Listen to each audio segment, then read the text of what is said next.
Yes, good evening, everyone. Open the newspaper.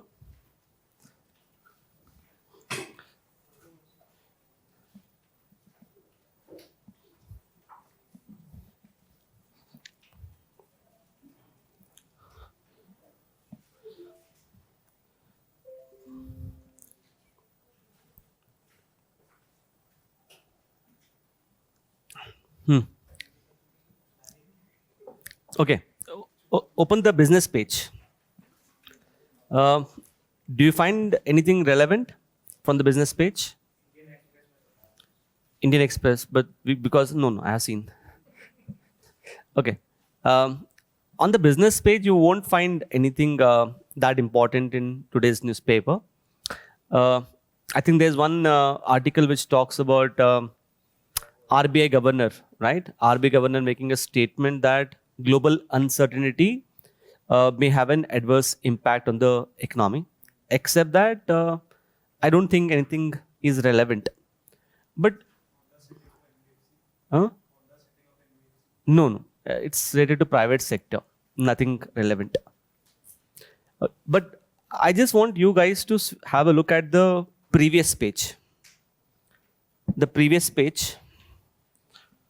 On that previous page, you will probably come across an article about Lok Sabha having passed a bill in order to ban the online money gaming. Okay. So let's quickly have a look at this.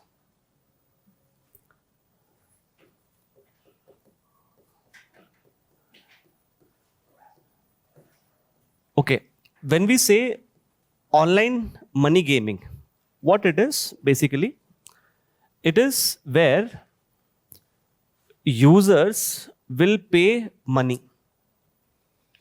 And users are paying money either to test their skill, or users may pay money in order to try out their luck. And if they win, then they get additional amount. So these days you must have come across number of such apps like Rummy Circle, Dream 11. बहुत ही अच्छे पता है आप लोगों को. हाँ, then there is My Circle also. आप ही बता दो और दो तीन एग्जाम्पल. हाँ? What is that? Okay, fine. So there are so many apps like that, right? So all of these apps is where you are paying money to try out your luck, or it's a matter of skill. What the Lok Sabha has done, Lok Sabha has decided to ban all such gaming apps, which means henceforth you can have online gaming. We can have online gaming apps, but in those apps you cannot pay money to try out your luck or a skill. So that is what we are going to see. So in future, I hope some of you must have played this FIFA game, or let's say a cricket game, video game, right? In that, it's not you're not paying money for betting purpose, right? Here you are paying money to download that particular app and then you play that. Such kind of apps are allowed. What kind of apps are not allowed? Where people bet their money, and once they bet, they are going to get more amount of money. That is what is going to be banned. As far as the reason is concerned, as highlighted by the government, there are two reasons. Reason number one, government believes that such betting apps have become a source of money laundering, converting black money into white money. So a lot of people are using their black money to convert it into white money using these apps. That's reason number one. And reason number two is it has adverse impact on society as well as economy. It is being said that from Jan to July 2025, in this year, people have spent somewhere around $4 billion on such gaming apps. Obviously, you will not know how much is $4 billion. आपको पता नहीं चलेगा. But what if I tell you, this is the amount which people have spent in the same duration for buying medicines. जितना पैसा हमने खर्च किया किसके ऊपर? Medicines. The same amount of money we have spent on gaming apps. Especially if you look at teenagers, right? Obviously, one problem is teenagers will end up spending a lot of time on these gaming apps. They'll not be able to concentrate on their studies. That is a problem, obviously. The second problem is, obviously, when they do betting, right? A lot of teenagers also lose out on the money. So they have fallen into a kind of debt trap also. Especially if you go back to your hometown, right? Tier 2, Tier 3 cities, there you'll find a lot of people who are unemployed and their only work throughout the day is to play such kind of gaming apps, right? You must have seen that kind of things happening. So government says we want to counter this thing. But ban of online gaming apps has some problems as well. What do you think is the biggest problem? Anyone?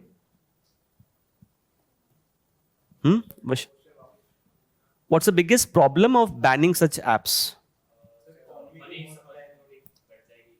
Okay, apart from money supply और सोचो, हाँ, Hemant?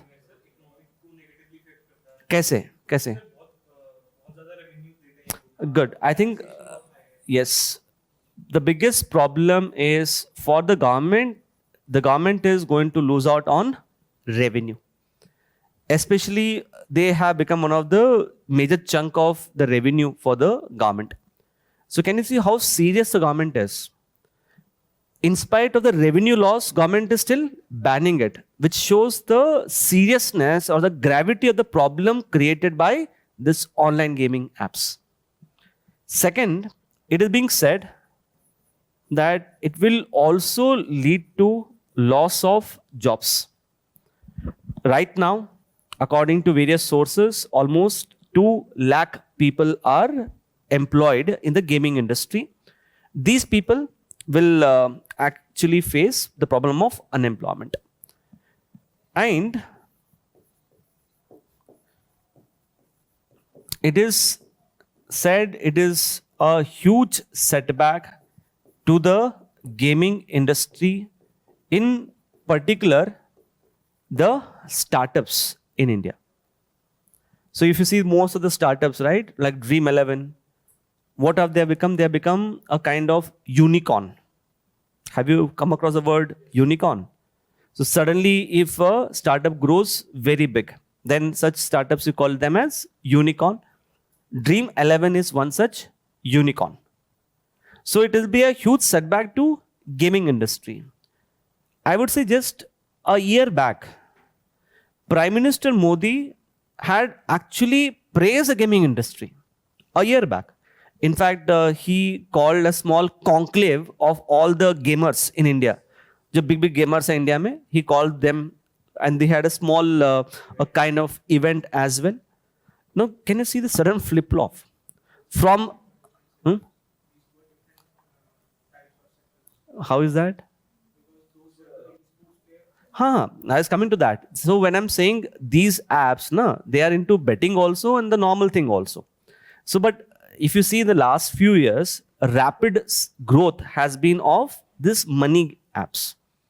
Okay. So it is going to be a huge setback to the gaming industry, which means in future, this gaming apps would have to find a alternative business model. So far, what is their business model? The business model is asking users to pay money. In a case, it's more like betting, which is not going to be allowed now. So what they have to do? Obviously, they have to develop apps. They have to develop this gaming apps, which can be costly. They have to recover the money also. They can't give these apps free of cost to people. How will they recover the money? For that, they have to explore alternatives. Like one alternative, which is being said as now the gaming apps should have to focus on what is called as subscription based model. Like you have a subscription for Netflix. If you have a subscription for Netflix, you can watch as many movies you want to. Same way, if you take a subscription for a gaming app, you can play as much as you want to. It is a kind of source of revenue for the gaming industry. That is one. Second, when you are playing games, in between, you'll come across a number of ads, which obviously for you is very irritating. I understand that. But think it from the perspective of the company which has developed this app. For that company, it is a source of revenue. So it is being said that the online gaming apps should have to find alternatives. So that is what is happened so far. It has been passed in the Lok Sabha. It will be probably passed by the Rajya Sabha as well. Yeah, that clear? Okay. Fine. Where did you stop in the last class? We are done with the assets and liabilities, everything. What's your name? Khushi. You joined today, Khushi? Okay. You go through all the previous classes. Okay. Once you go through the previous classes, you'll be able to understand everything. And if you have any problem, you can ask these people as well. Okay.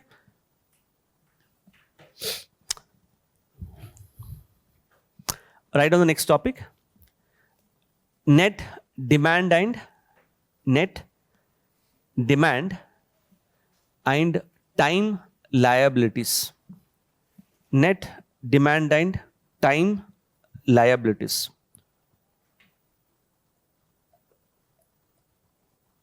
Right in the bracket NDTL.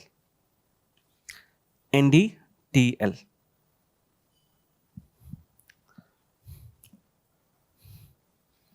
NDTL. Okay.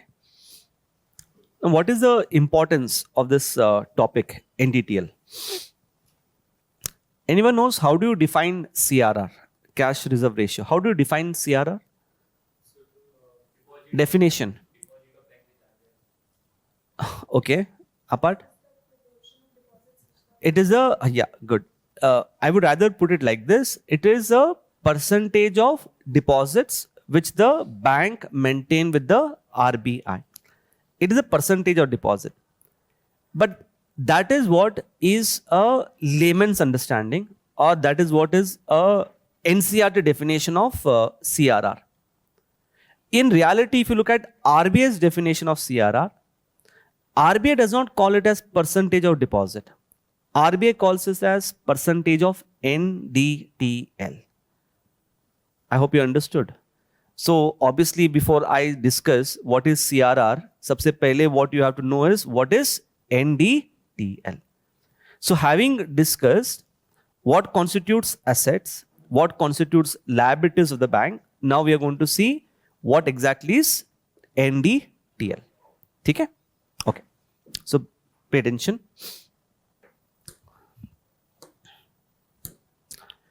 So let's say this is a bank. Now bank will have, number one, liabilities towards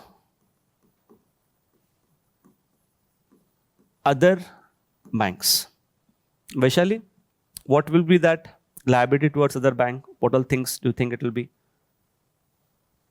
Let's say that is ICICI Bank. I am saying that ICICI Bank has liability towards other bank. What will be that liability? Example of that would be interbank. Yes, good. One is, I would say, deposits of other banks with this bank. वो क्या होगा उसके लिए? Liability होगा. Surname, anything else which you think is a liability towards other bank? Short-term loans. वो loan, if it is giving, then it becomes an asset, na? what we'll call that as? Instead of calling it as short-term loans, I would rather call it as interbank borrowings, not loans. If it say interbank loan means it become call notice and term money. Don't use that term. Instead, use the term interbank borrowings. So it could be interbank borrowings. Okay. Similar to that, this bank also has liabilities towards public. When I say liability towards public, these liabilities can be categorized into two types. One is what is called as demand liability. Other one is time liability. Let's understand what is this time liability. Time liability means you are keeping some money with a bank. You cannot ask for your money whenever you want to. The bank becomes liable to give you back that money only after some time. Only after some time, bank will give you money. What are the different types of deposits that you can keep with the bank? One is savings deposit, current account deposit, fixed deposit. If you keep FD with a bank, can I say you're keeping FD with a bank for a particular time frame, like 1 year, 2 year, 3 year, or 5 year? You can ask your FD only when there is a maturity. So what is FD? Demand liability or time liability? It becomes a time liability. So I can write here, time liability is fixed deposit. Is this part clear? Okay. Similar to fixed deposit, we also have another kind of deposit which is called as recurring deposit. Okay. Not very important from the perspective of your prelims, but let's understand what exactly is the difference between the two. Anyone knows what is RD?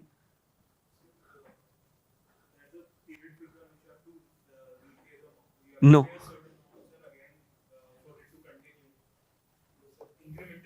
नहीं incremental नहीं होता है. हाँ, it's not incremental. हाँ,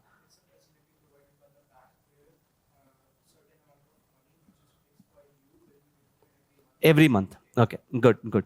हाँ, Shiva? There's nothing like principal and all these things. Okay, I'll just give you an example. Let's say in FD, I keep a lump sum of, let's say, 1.2 lakh rupees for 1 year. Here what am I doing? I have 1.2 lakh rupees at once. Lump sum means what? At once. I am keeping this 1.2 lakh for 1 year. What's the duration of FD? 1 year. How much is the amount of FD? 1.2 lakh. In recurring deposit, I will make a monthly deposit of rupees 10,000 for next 1 year. So every month, how much money I am depositing with the bank? 10,000. So first month 10,000, second month 10,000, third month 10,000. How many months are there in a year? 12 months. So by the end of 1 year, how much money I would have deposited? 1.2 lakh. So when the 1.2 lakh rupees gets deposited at the end of 1 year, my recurring deposit would mature and I'll get back my money along with the interest. It is like SIP, except the fact that in SIP you make investment in mutual fund. Here you are making a kind of FD. It's like saying you are making FD every month. As simple as that. हाँ, I hope you understood everyone. कोई confusion नहीं है इसमें? Okay. Okay. So there are two types of deposits, FD and RD. Apart from that,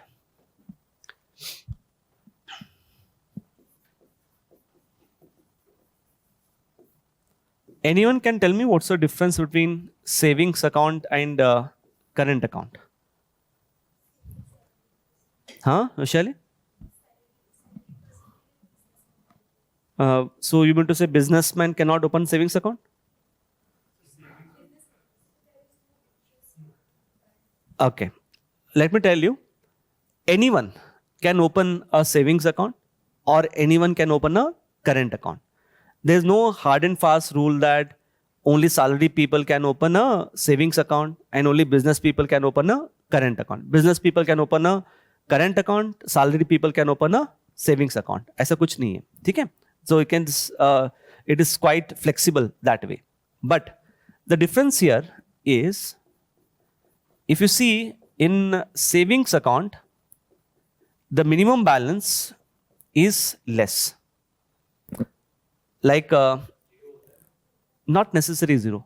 ये हाँ, it's a Jandan account is like a savings zero account, right? But generally it is not zero.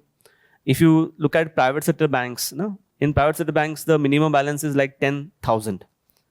We discussed now in recently ICICI Bank decided to keep it as 50,000 and then later brought it down, right?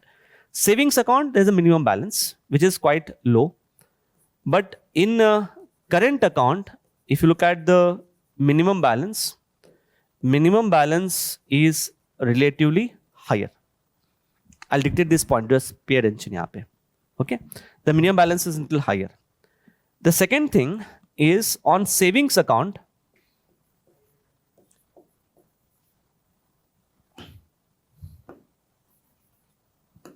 on current account, you don't get any interest.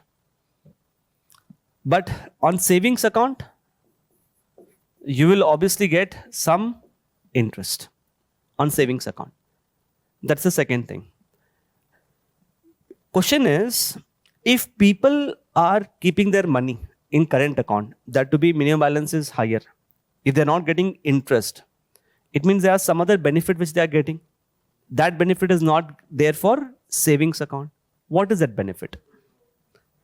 Apart from withdrawal, there's something more important, which is called as overdraft. What is the meaning of overdraft? Overdraft means, let's say the balance in your account becomes equal to 0. अगर आपका balance 0 हो गया. When I say overdraft means you can still withdraw some money from your bank even when it becomes equal to 0. So think of overdraft like an instant loan that you're getting. It's like an instant loan that you get. On savings account, overdraft is not available. You don't have overdraft on the savings account. But on current account, what will happen is you get a overdraft. It will vary from bank to bank and it will also vary upon your minimum balance. So if you are getting an overdraft, it's like instant loan. So think of people who are running their business. For these people who are running their business, what is the most important factor for them? They want immediate cash or they want immediate loan, especially when their balance is equal to 0. So generally business people will have which kind of account? Current account. Clear? Apart from that, another benefit that you get if you have a current account is, on current account, usually there are no restrictions on the number of transactions. For example, in a month, if you are having a savings account, in a month from your ATM, your bank's ATM, you could maximum withdraw 4 times. If you are withdrawing more than 4 times, bank will pass on that charges onto you for every withdrawal. 4 charges are free. Beyond 4, bank will charge. That is there for which account? Savings account. But in current account ऐसा कुछ नहीं है. You can withdraw as much as you want to. So usually in current account that restriction is not there. समझ में आया? Everyone is clear? Okay. So you tell me, if you compare savings and current, what kind of deposits they are? Demand liabilities or time liabilities? Yes? Demand. Okay. Now this is the most confusing. एक बार यहाँ पे focus करना. When I say demand liabilities, according to RBI, it includes all the current deposits. All the current deposit, it says it's a demand liability. But let's say you have a savings account. In savings account, let's say totally you have 1 lakh rupees. Out of that 1 lakh, it may so happen that the minimum balance in your savings account is rupees 10,000. So what is the balance over and above the minimum balance?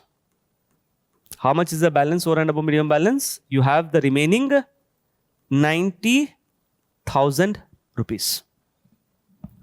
What RBI says, this 90,000 rupees can be withdrawn anytime you want. Basically, whenever you demand the bank to give this money, the bank is liable to give this money. So this money, which is balance over and above minimum balance, क्या होगा वो? What kind of liability it is? Demand liability. But this minimum balance can be withdrawn or can be asked only when account is closed. You can ask the bank, give me this 10,000. When can you ask the bank? Only when you close your account. So tell me, what is that minimum balance? Time liability or demand liability? It becomes a time liability. And what's the time there? Time is when you close your account. This is the most confusing thing. Before you get doubts in your mind, let me plant a doubt in your mind only. Some of you think, sir, my bank has a minimum balance of 10,000, but I never maintain 10,000. Varun is nodding his head. So you must have seen that you are supposed to keep 10,000 minimum balance, but you never keep 10,000. You always withdraw that 10,000. So that way you may ask me, sir, I'm taking out that 10,000 rupees. So that is a demand liability only. You know what happens if you take out that 10,000 rupees? If you don't maintain minimum balance, the bank will penalize you, penalty. That means it is not your right to withdraw. Bank is just given an option to you. So that way, for a bank, it is always what kind of liability? Time liability. I hope it's clear to everyone. यहाँ पे कोई confusion नहीं है? Okay. Right, under this, NDTL, basics to understand. NDTL, basics to understand.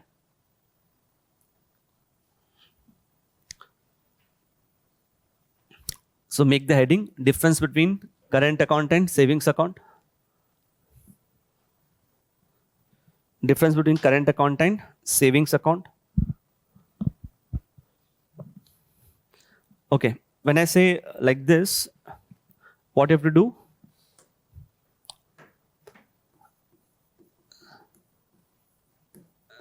Savings account, current account, and this side write criteria. Criteria. So write first criteria, minimum balance. Yes, minimum balance for which one is higher?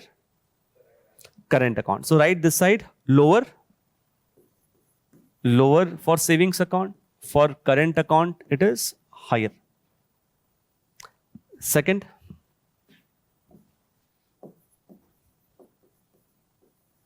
interest paid for savings account, yes. For current account, no.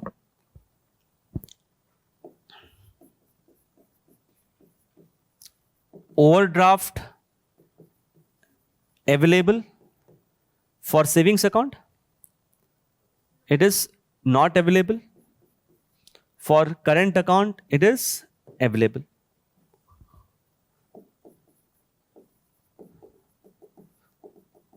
Restrictions on transactions, yes. For current account, no. Last one, suitable for savings account is suitable for individuals. Current account is suitable for businesses.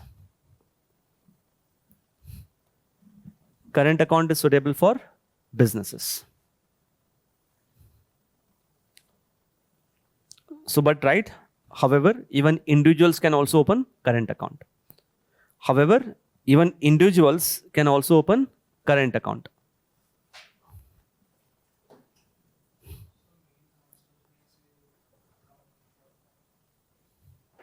You can. Yeah.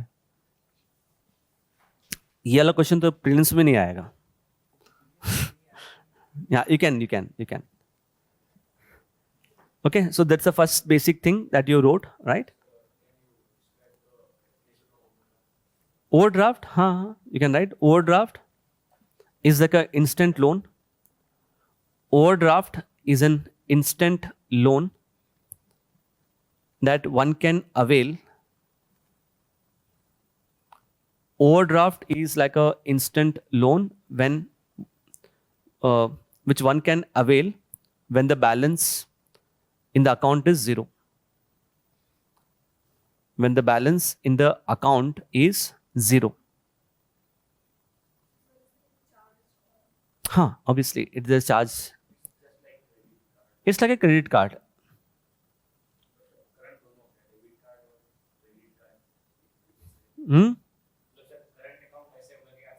By default, आपको credit card मिला जैसा है.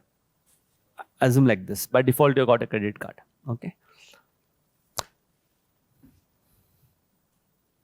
Okay, fine. So coming back, okay, right, difference between FD, second one, difference between FD and RD. Second one, difference between fixed deposit, difference between fixed deposit and recurring deposit.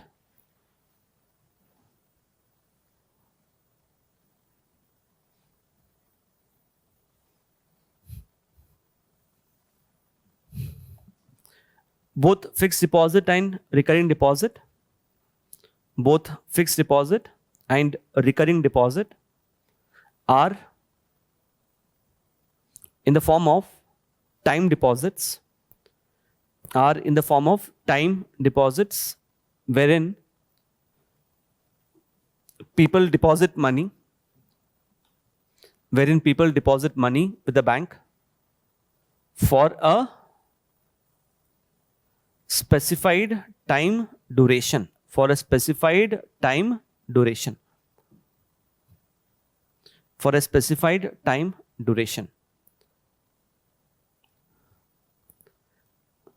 However, in case of FD,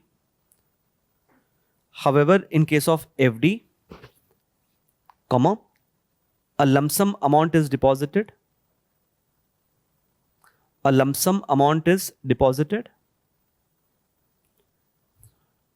Full stop. On the other hand,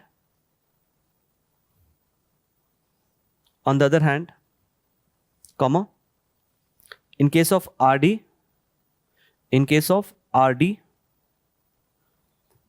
once again, certain amount of money is deposited, certain amount of money is deposited at a fixed frequency, at a fixed frequency, at a fixed frequency, in the bracket write say monthly, say monthly. Okay, so come back to this diagram. So I told you bank has liabilities towards other banks and bank has liabilities towards the public. Okay. So here I will write demand liabilities as balance over and above minimum balance in the savings account. But this side I will write this as minimum balance in the savings account. So when you're writing, please underline this thing or highlight this as important, because generally people confuse this part. Okay, highlight that as important as well. So they constitutes the liabilities. Similarly, the bank has assets with the other banks. Shivam, what are those assets which the bank has with other banks? Good. One is call, notice or term money. Anything else that you think? If it is accepting deposits of other banks, this bank might be depositing money with other banks. So I can write here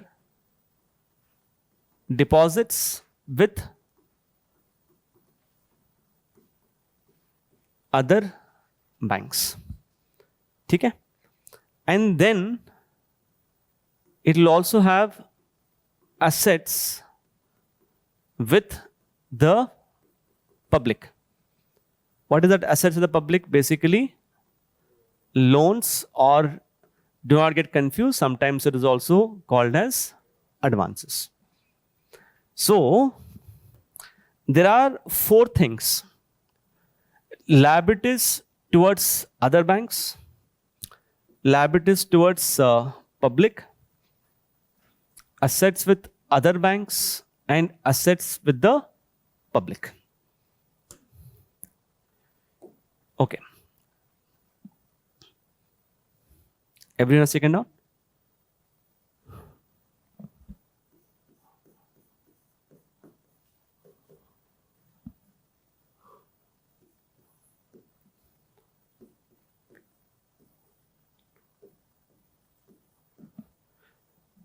Okay. Just see here. You can write down later.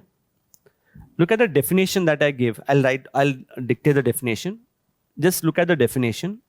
I've written the definition as 1 plus 2 minus 3. What is 1?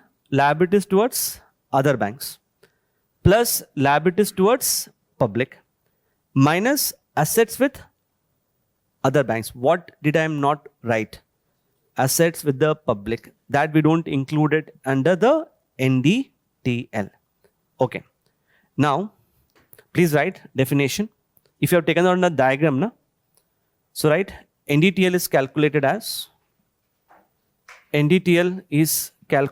as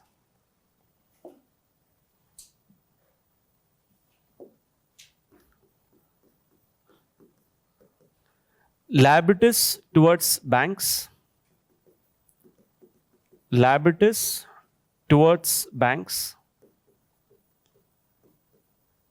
plus liabilities towards public minus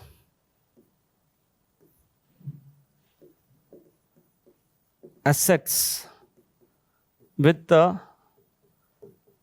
other banks. Minus assets with the other banks. I can write this also as liabilities towards banks minus assets with banks plus liabilities towards public.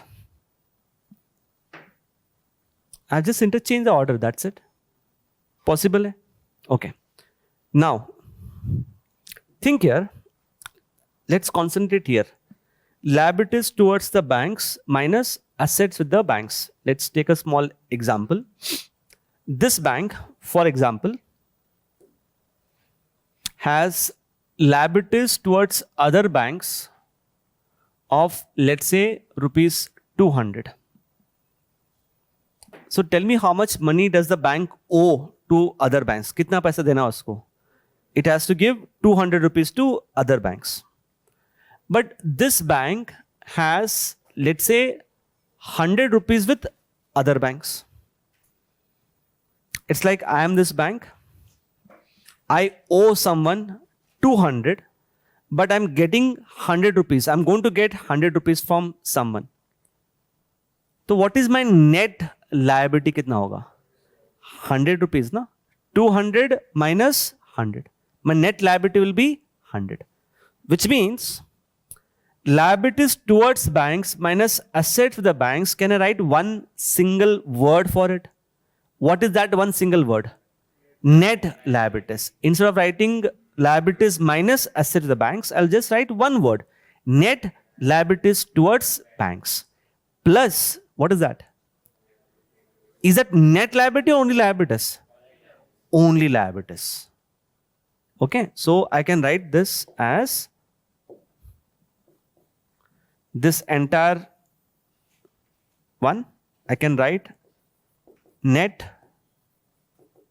liabilities towards banks plus liabilities towards public. So you tell me, जो liabilities towards public है, what is it basically? What is liability towards public? Nothing. It is liability towards public is nothing but what? Just I'll say deposits. That's it. Now what? Tell me, everyone, just focus here. I and you, we say CRR is percentage of what? Percentage of deposits. That's what we say. Which means we are saying it's a percentage of deposit. What is RBI saying? It is not saying percentage of deposit. What is RBI saying? It is percentage of NDTL. So what is RBI including extra? Net liabilities towards bank. That generally we don't include it in our definition, but RBI will include it in its definition. That's the only difference. समझ में आया सबको? Everyone? Okay, please take this down.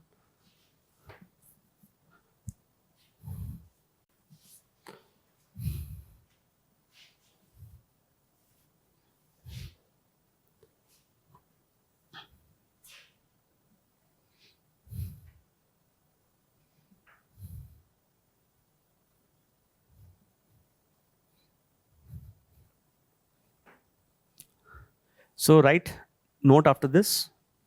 If you have taken down this, okay, write note.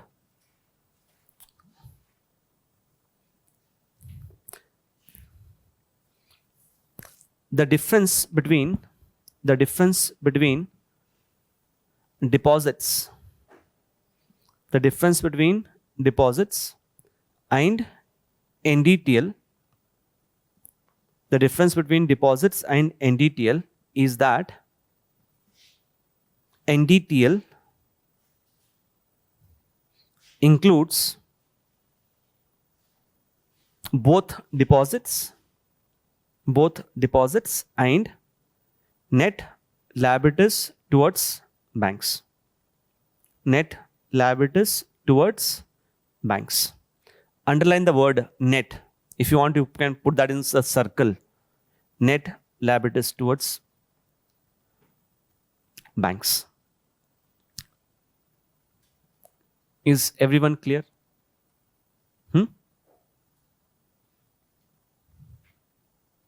Okay.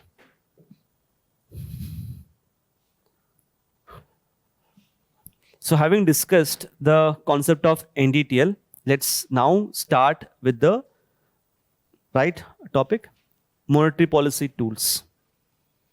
Monetary policy tools.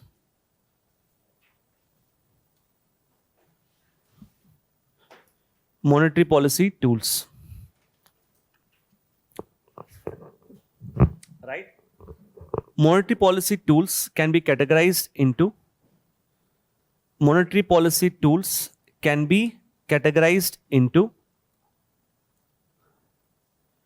quantitative tools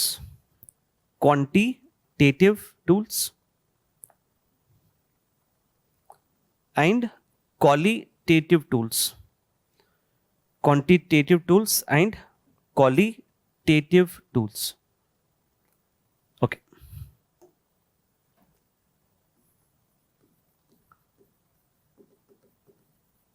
So tools are of two types, quantitative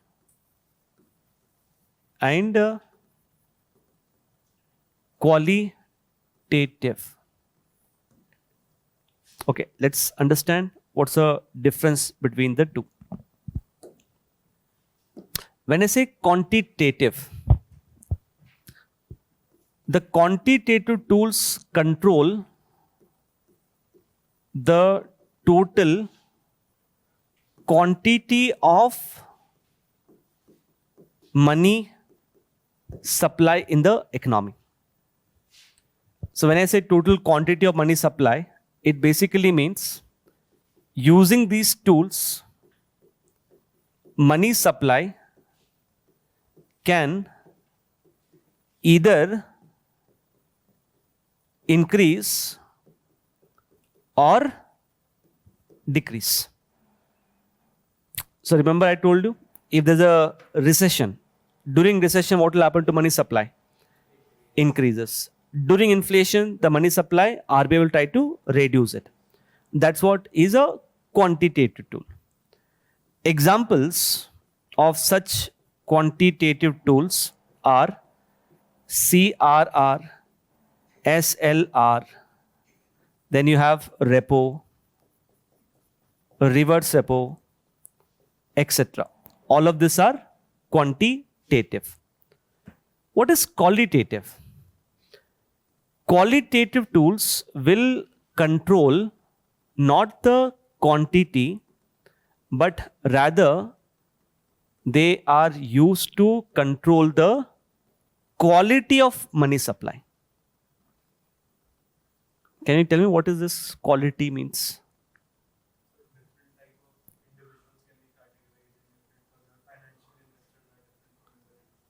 Not completely.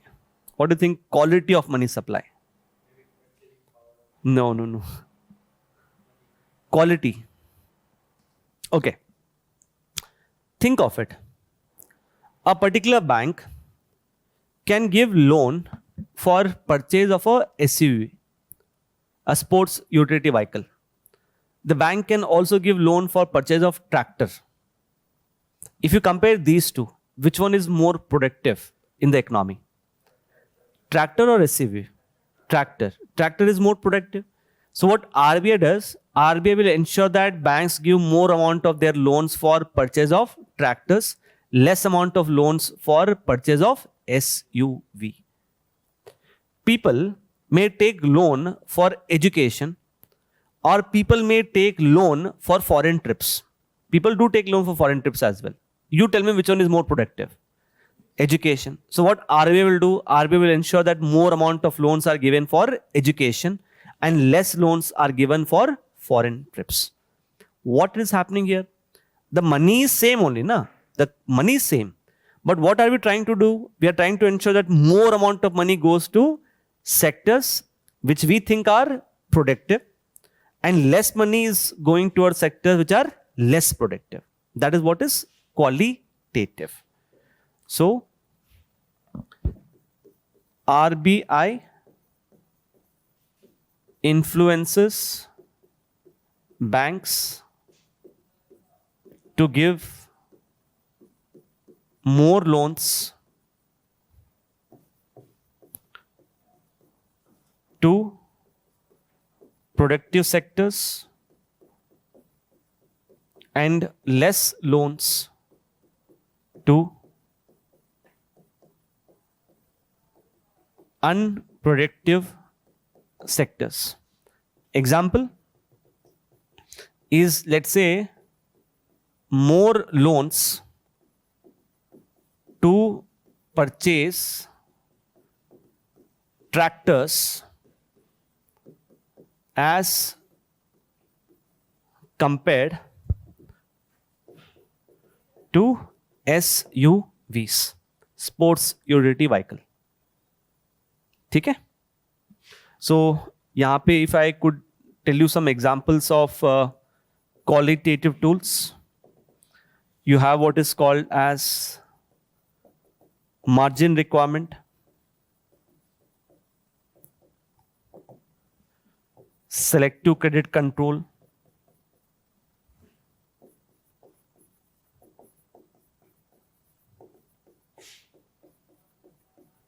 credit rationing, moral suasion, etc. Obviously, we're not going to get into these things now. Our focus right now is focused on quantitative. We'll complete quantitative, then move to qualitative.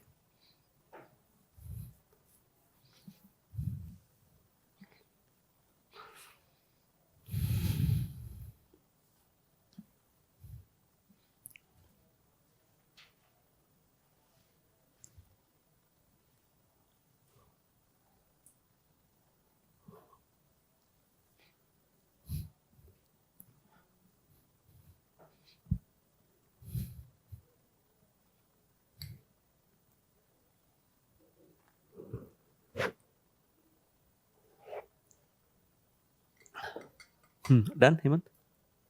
Ashu, stuck somewhere? लिख लिया आपने? भरत हो गया? हाँ? Okay.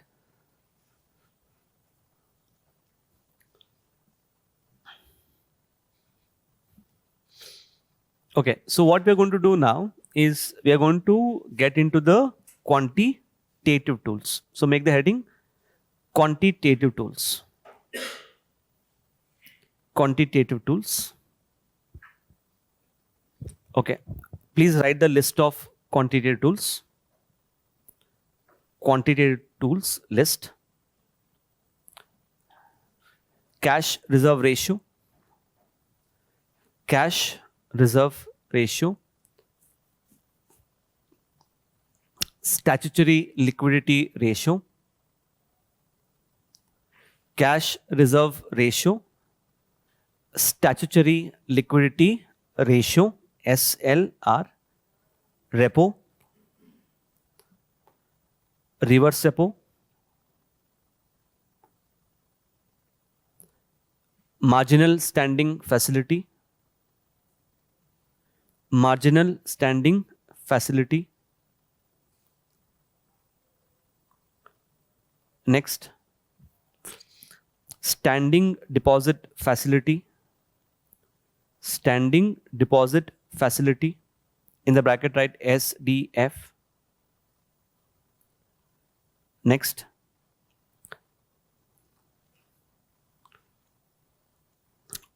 tools to control, right there only. Tools to control. Tools to control exchange rate. Tools to control exchange rate. Under that, right, Forex. Under that, right, Forex, Forex, Forex. Buy slash sell. Forex, buy slash sell swap. Second one under this, Forex sell slash buy swap. Can you see what's the difference? क्या है difference दोनों में? First में, in the first case it is buy slash sell. Second case it is sell slash buy. It's like twins. These are very confusing. वो बाद में आएगा अभी, ठीक है? I'm just telling you the list of all the tools. So RBI not only controls the money supply, RBI is also controlling exchange rate using this. Even that becomes important. Next.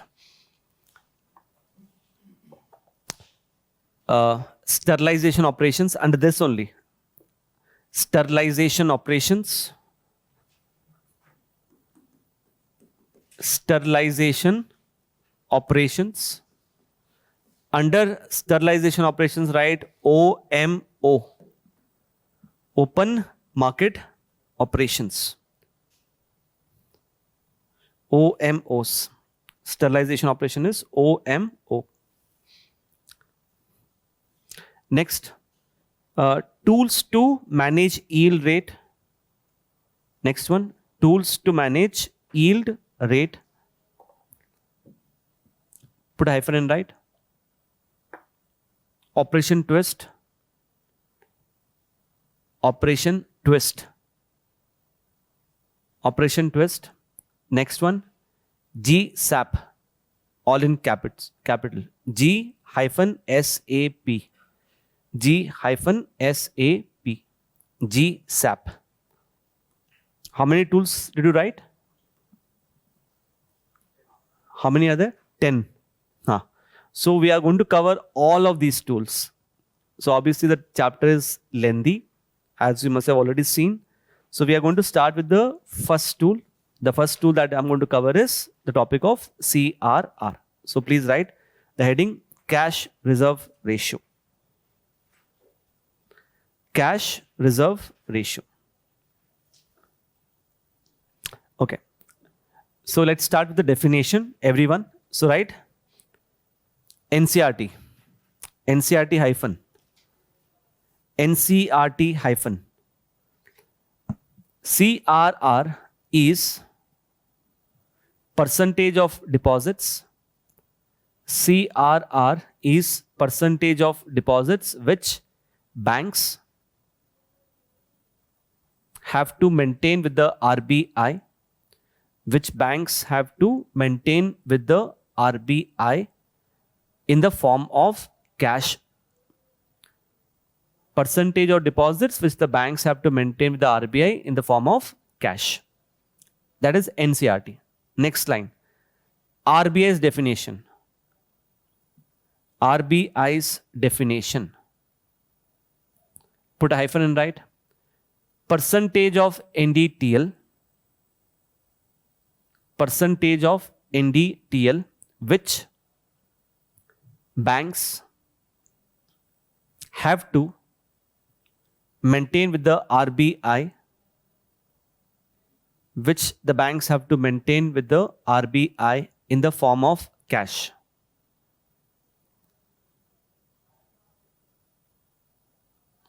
Next, write note. Write note. In UPSC prelims,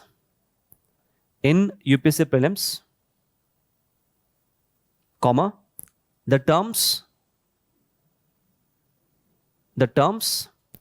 inverted commas, deposits, the terms within the inverted commas, deposits, and within the inverted commas, NDTL, the terms deposits and NDTL can be used interchangeably. Can be used interchangeably. Okay, now what I'm trying to tell you is, let's say in UPSC prelims, is a statement like this. CRR is a percentage of deposits which the bank maintain with RBI. But you know it is not percentage of deposit. You know it is percentage of what? NDTL. This is what RBI says. So some people, they are smart. They'll say, no, it is not percentage of deposit, it is percentage of NDTL. You try to correct UPSC. If you try to correct UPSC, UPSC will correct you. Understood? So don't try to correct UPSC. If UPSC says deposit, yes. If UPSC says NDTL, yes. Go with either deposits or NDTL. Is that clear? Part clear? Okay. Next, what you can do, just give me the book. Here I'm going to make a diagram to explain the entire flow of CRR. Just make a diagram in this particular fashion. Okay. Like this. Big diagram. I'm going to explain the entire flow on CRR using the diagram. So try writing the diagram.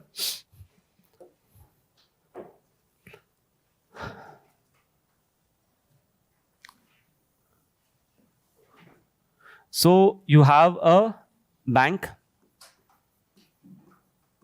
Bank here is accepting deposit.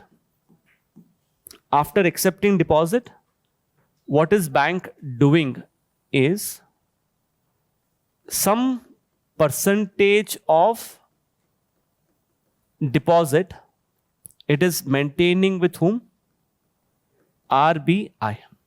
It is maintaining with RBI. In what form it is maintaining? It is maintaining it in the form of cash only. Right? So one by one, I'm going to cover these things. ठीक है? सबसे पहले, let's understand what is the need for CRR. Why do we need CRR? Anyone? Yes, good. I would say one need is to ensure safety of deposits. At least some percentage of deposits will be there with the RBI. If the bank fails, at least that money RBI can give to the bank. That is one. Second is RBI uses CRR to control, yes, to control the money supply. So coming to the next question is how changes in CRR affect money supply. How it is going to affect the money supply. All of you just see here. Let's say CRR is increased by the RBI. CRR rate जो कुछ भी है, it is increased. So what will happen is bank will keep more percentage of deposit with the RBI. So if CRR increases, banks keep more deposits with RBI. This means banks have less money to give loans. If banks have less money to give loans, what will happen to rate of interest on loans? Rate of interest on loans will increase because banks have less money to give out loans. If rate of interest increases, what happens to money supply? Money supply in the economy will reduce. When is CRR rate increased? During inflation. Exactly. During inflation. So I can write here during inflation. Same way, during a recession, if there is a kind of slowdown, in that particular case, CRR decreases. If CRR decreases, it means banks will keep less money with RBI, which shows that banks have more money to give loans. Rate of interest on loans reduces. So money supply will increase. Is this part clear to everyone? It's quite easy, right? So think of it. CRR rate increase means you're keeping more money with the RBI. You'll have less money to give out loans. So money supply will reduce. CRR rate reduces, you keep less money with the RBI, you have more amount of money to give out loans, money supply will increase. Quite easy. Okay. Apart from that, third one is, what is the limit on CRR? Limit. It means how much can the CRR vary? CRR can vary from 0% to how much percent? 100%. If CRR is 100%, इसका मतलब क्या है? नहीं, what does it mean like here? If CRR is 100%, it means whatever deposit the bank is getting, all of the deposit the bank is keeping with the RBI. Do you think it can happen? It has actually happened recently during demonetization. We'll cover that point. That's the next topic. Okay. So understand, it can range from 0 to 100%. Just take out a mobile phone, open the RBI's website, because I want you guys to understand from the official source. Next time, whenever you want to check the policy rates, never check policy rate from any random banking website, because those websites would be old. The right source to check your policy rates is from RBI's website. If you go to RBI's website, let me just show you here.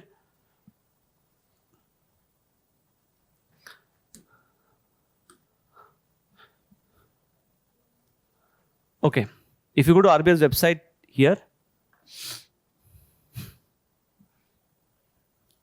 on the left hand side, you'll get policy rates. Okay, can you see here? Current rates. I think in the mobile edition, it's different. You need to scroll down. मिला है आपको? You need to scroll down, right? सबसे last में है. Got it? Shiva? You got it? You got it? Dilshad, आपको मिला? Just see from Soumya. Parth? Swarnim?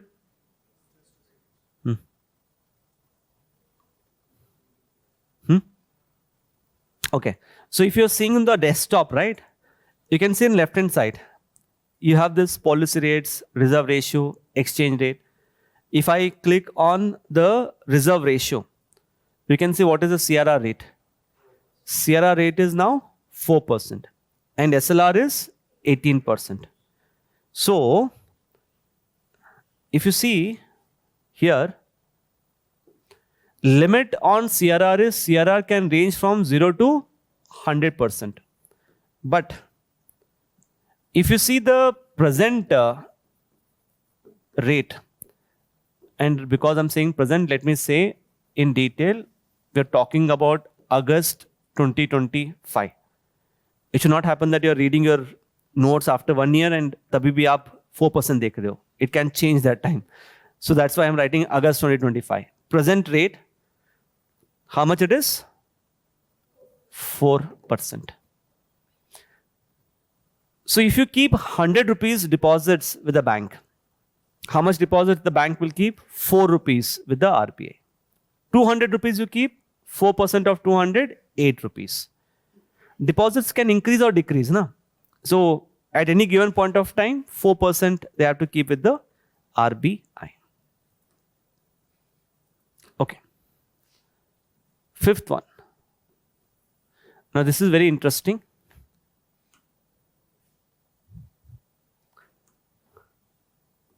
Does RBI pay interest to bank on CRR deposits?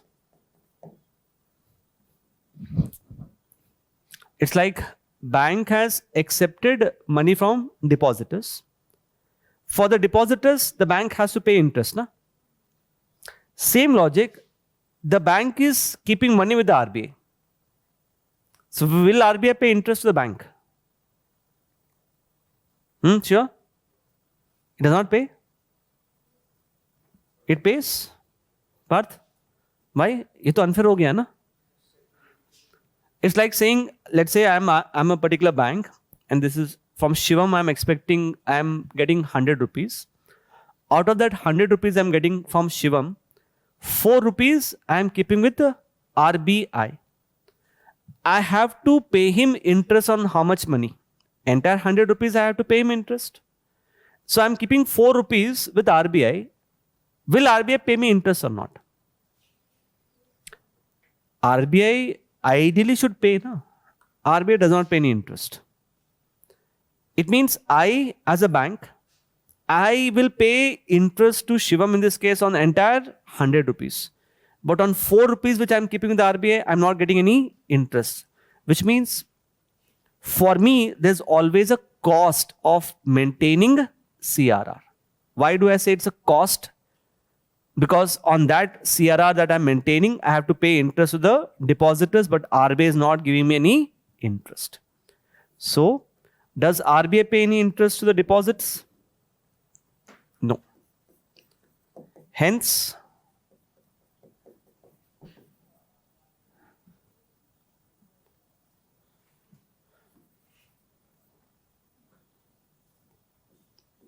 CRR becomes a cost for the bank.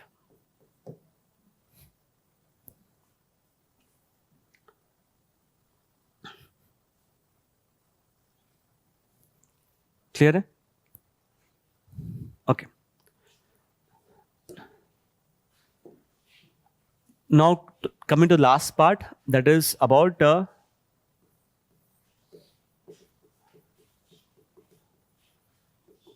applicability. That is the banks. Okay. So right under that, under applicability,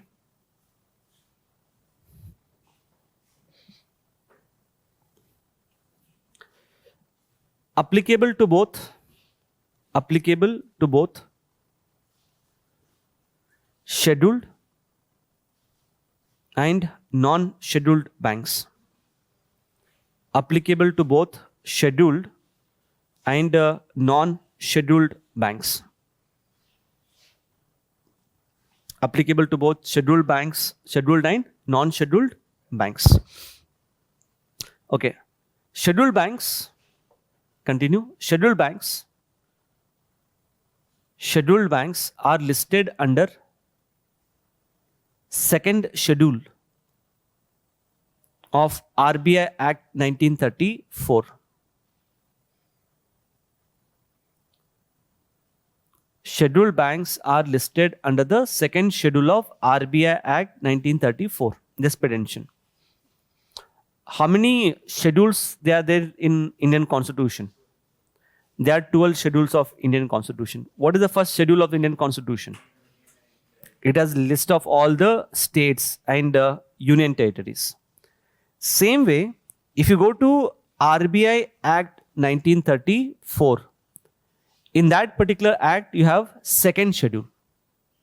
In that second schedule, you have a list of banks. All such banks whose name is listed in second schedule, what do we call them as? Scheduled banks. Understand, whatever banks you have come across in your life, all those banks are scheduled banks. Because throughout India, there are just 2 non-scheduled banks, which we'll cover later. Do not worry about it. Okay? So CRR is applicable to both scheduled banks as well as non-scheduled banks. Continue. Scheduled banks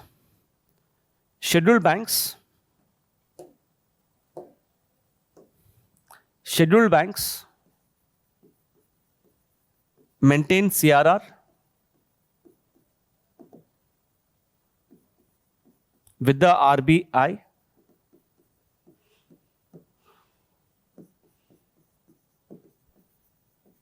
under the RBI Act 1934. Scheduled banks maintain CRR with the RBI under RBI Act 1934.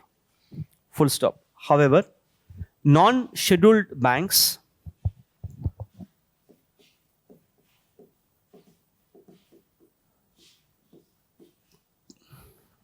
can maintain CRR,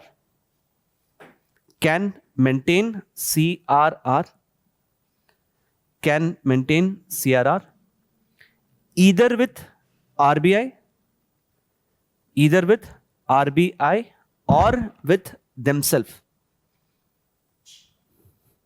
under BR Act 1949. Under BR Act 1949. एक बात देखो, when I'm saying applicability, you have scheduled banks. For scheduled banks, which act? RB Act 1934. Non-scheduled banks, which act? BR Act 1949. Scheduled banks, with whom should they maintain compulsorily? RBI. Non-scheduled banks, they have a flexibility. That they can maintain with the RBI or with themselves. You must be having this doubt, sir, why that special preference to non-scheduled bank? I'm not the right person. Go and ask RBI. Okay? This is RBI's logic, RBI's rule, so you can't question it. So RBI said to non-scheduled bank, you have a flexibility. So generally what will happen is non-scheduled banks will not maintain CRR with RBI. They'll maintain with themselves only. Okay? After that, please write a note after this. Note.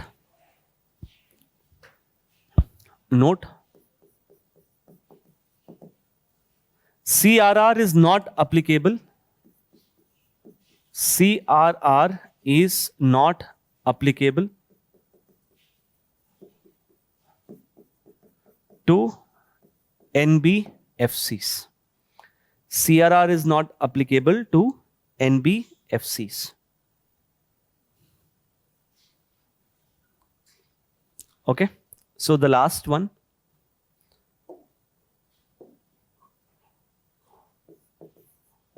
What happens if bank fails to maintain CRR? Yes, any idea? What will happen if the bank fails to maintain CRR? क्या होगा? They won't? No. No, I think merger. No. I think that is too harsh a step. कि license cancel कर देते हैं, merge कर देते हैं. That is too harsh a step. उतना harsh, RBI is not that harsh. RBI थोड़ा lenient है इस मामले में. Actually ये होना चाहिए, but RBI is not that harsh. It will impose some penalty. Okay. So what happens here if RBI fails to maintain CRR? Bank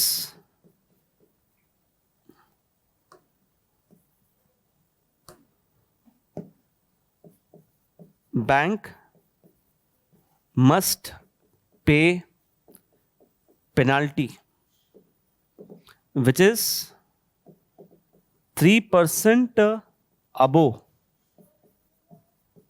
bank rate on shortfall in CRR balances. थोड़ा सा complicated है. Write this. Bank must pay a penalty. This penalty is 3% above bank rate on what? On the shortfall in the CRR balances. What it is? Let's see an example. Let's say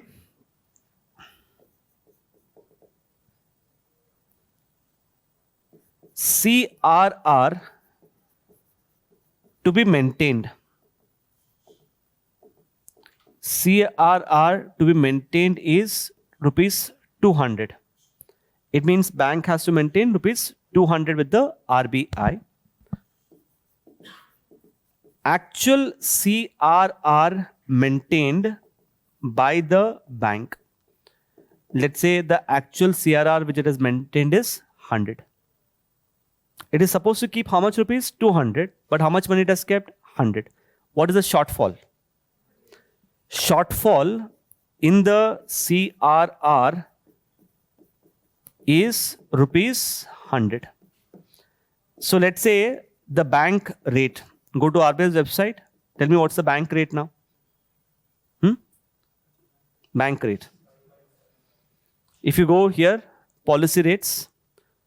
If you click here, if you see what is the bank rate mentioned here? 5.75. This is the policy rate. Na? So now bank rate is 5.75. How much is the penalty rate? 3% above what? Bank rate. So penalty rate कितना होगा यहाँ पे? Penalty rate would be 3% plus 5.75, which is 8.75%. So how much penalty it will pay? 8.75% of what? 100. So how much will that be? 8.75 rupees.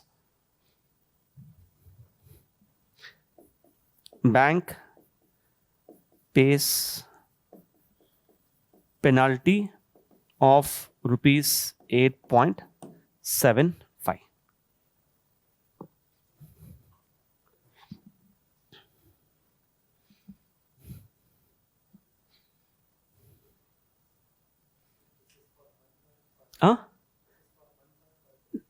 Usually CRR is every fortnight. Fortnight means every 14 days. Every 2 weeks. But it becomes too technical. That's why I'm not going into that.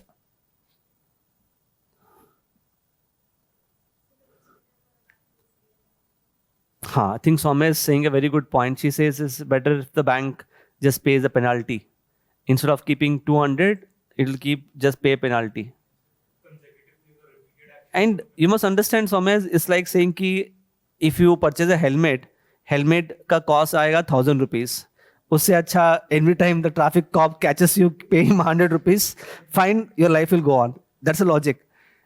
Every time you're paying fine, na, 100, it will cost the amount of price for the helmet only, na, one or the other day.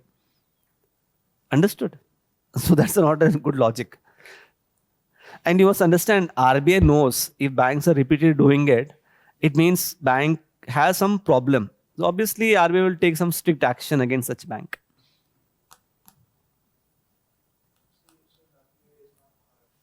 हाँ, in this case, once or एक बार दो बार तो lenient रहेगा, 2-3 बार अगर continuous होता है, it will become harsh. हाँ, तो obviously bank RBI will take some corrective action later. Penalizing, if you don't penalize, banks will not maintain CRR. है ना? Is this part clear to everyone? So I'm giving you 1 minute. Please go through what all things that you have written with respect to CRR. I hope you have done the numbering, na? Numbering kya hai? If you want to use a pen of a different color so that it is more easier for you to revise at a later stage.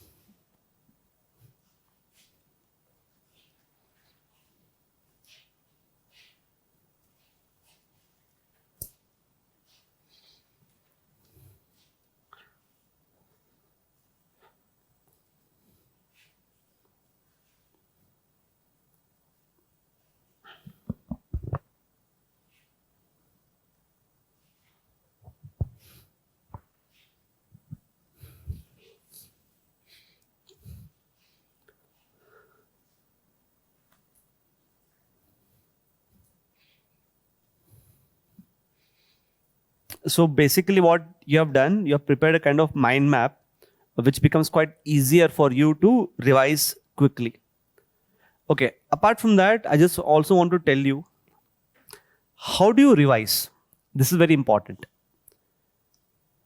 See, generally what you should do for subjects like polity, history, for art and culture, for these subjects, what matters most is your ability to recall the things. So for these subjects, what you should do is you should revise through recall. Let me just give an example. Let's say in the polity classes, the topic of preamble is covered. You go back home, do not touch your notes to begin with. Just close your eyes and for next 10 to 15 minutes, try to recall what all you have studied about preamble. Like you know what is the preamble. Then you also know when was preamble amended. And through amendment, what was inserted into preamble. Then different thinkers have said different things about preamble. Then there's Supreme Court judgment also on preamble, whether it is part of the constitution or not. These are the things that you should recall on your own. And I'm 100% sure you will not be able to recall all the points. 100%. There will be 1 or 2 points which you will not be able to recall. What you should do, that 1 or 2 points, go and check from your notes. And I'm guaranteeing you, the point which you will not be able to recall, that point will stay in your long-term memory. You'll not be able to forget it throughout your life. In fact, if you come back for revision, let's say you're revising preamble, the first thing that you'll recall about preamble is the thing that you have forgotten last time. It's a human tendency. So that is how you should revise the subjects like polity, history, and so on. But when it comes to subject like economy, यहाँ पे recalling method काम नहीं आता है. Understand? Because economy is less factual, it is more conceptual. The best way to revise economy is become your own teacher. Like take a piece of paper, whatever we covered with respect to CRR, explain it to yourself. If you're able to explain it to yourself, it means you have understood a concept. If you're finding it difficult to explain to yourself, it means you yourself are not thorough with the concept. And if you're feeling boring to explain it to yourself, what you can do, catch hold of a younger sibling at your place. You have a younger sibling at some place, if you have, or someone who is not well versed with economy, unko pakdo, unko samjhao economy. If you are able to make them understand economy, it means you have understood economy. I hope you understood. That is how you should revise an economy subject. Okay? Economy, if you just sit and try to recall, अच्छा CRR में क्या क्या पढ़ा हमने, इससे कुछ काम नहीं आएगा. Make a diagram, explain to yourself. That is when you will get more grasp over economy. Clear with that? Okay. So let's move to the next one. Before that,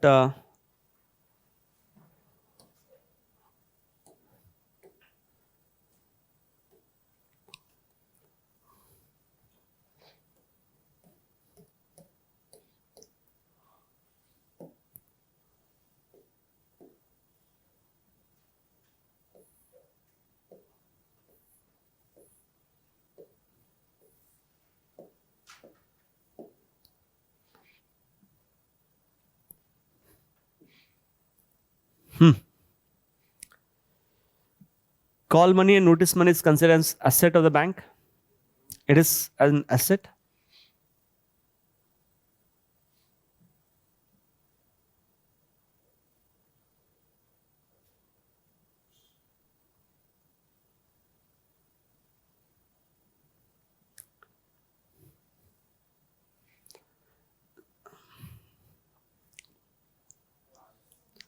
CRR deposits the banks to the RBI is considered as liabilities of the banks. It is what? Asset. One second. Parth? Demand deposits.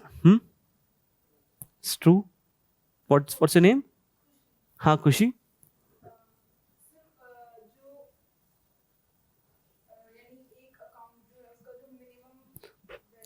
I have said entire part of savings account. Is it entire part of savings account? It is the balance over and above the minimum balance. Only that is demand deposits, right? Dilshad?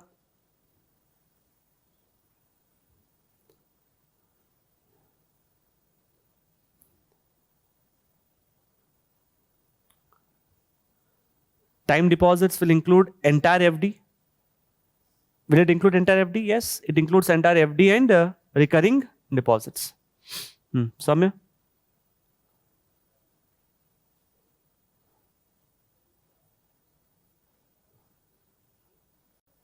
What is false? It is always short term. Good. So certificate deposit is tradable, but it is not long term. It is short term. Vaishali?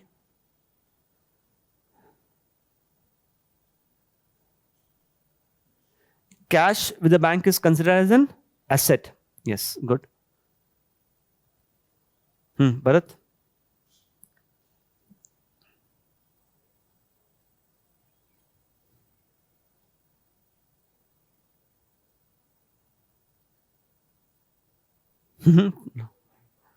हाँ, processing हो जाएगा. Take your time.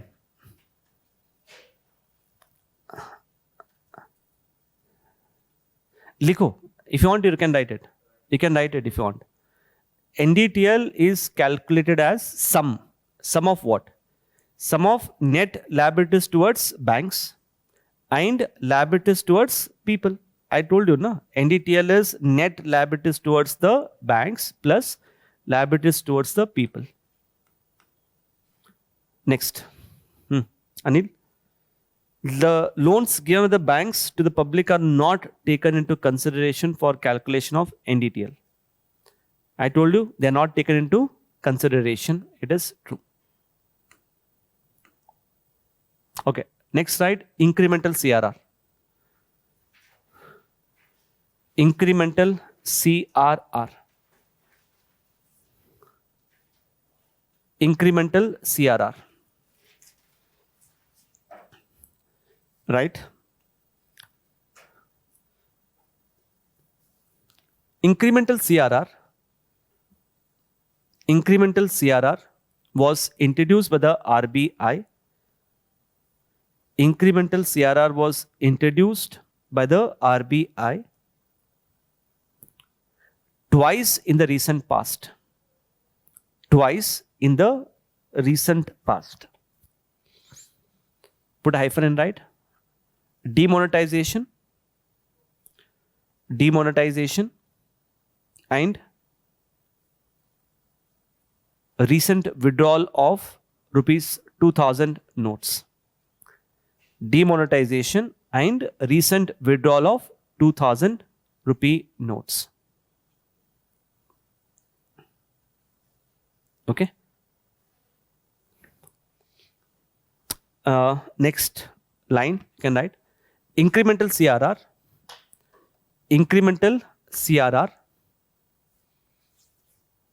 is defined as percentage of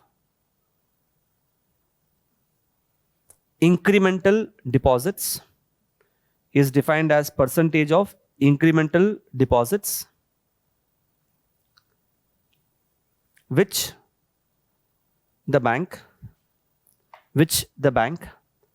have to maintain with the RBI, which the bank has to maintain with the RBI in the form of cash.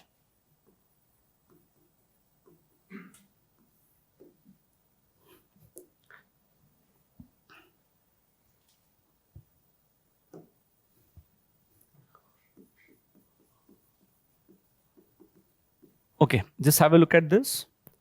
Normal CRR we covered. How it is defined? It is defined as percentage of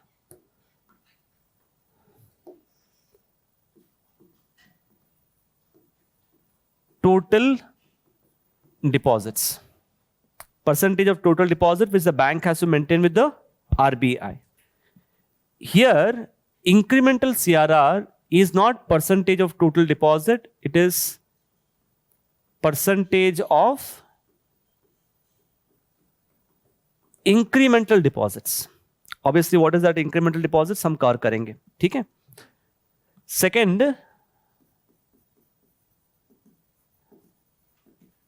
maintained with whom do we maintain normal CRR? It is maintained with RBI. Incremental CRR is also maintained with the RBI, both. In what form is it maintained? It is maintained in the form of cash, and it is also maintained in the form of cash. If you see applicability,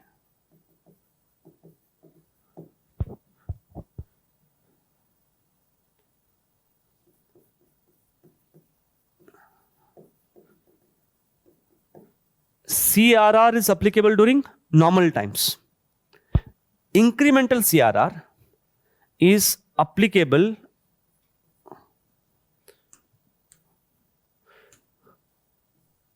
only during exceptional circumstances. And what can be those exceptional circumstances as seen in the recent past? One is demonetization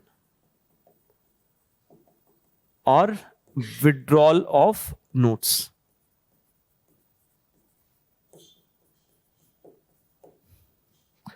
Last one, nature wise, if you see, normal CRR is a permanent feature, whereas incremental CRR is a temporary feature. When I say temporary feature, means it is applicable only for a temporary time period.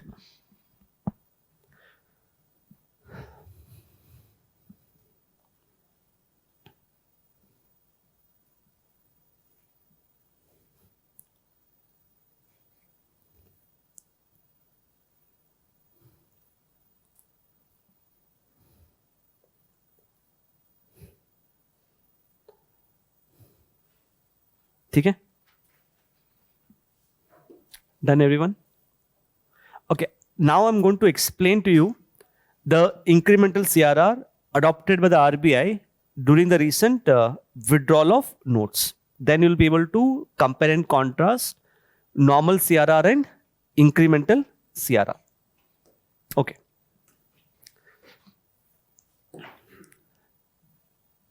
So let's say this is a bank. Bank, like I said, it will accept a deposit. After accepting deposit, bank will maintain some percentage of total deposits with RBI. This we call it as normal CRR. ठीक है? So let's understand the incremental CRR. If you see before withdrawal of rupees 2000 notes, before its withdrawal, the total deposits with bank, this was somewhere around rupees 200 lakh crore. This was a total deposit with all the banks together. ठीक है? What is CRR rate? 4%. So CRR rate is now 4%.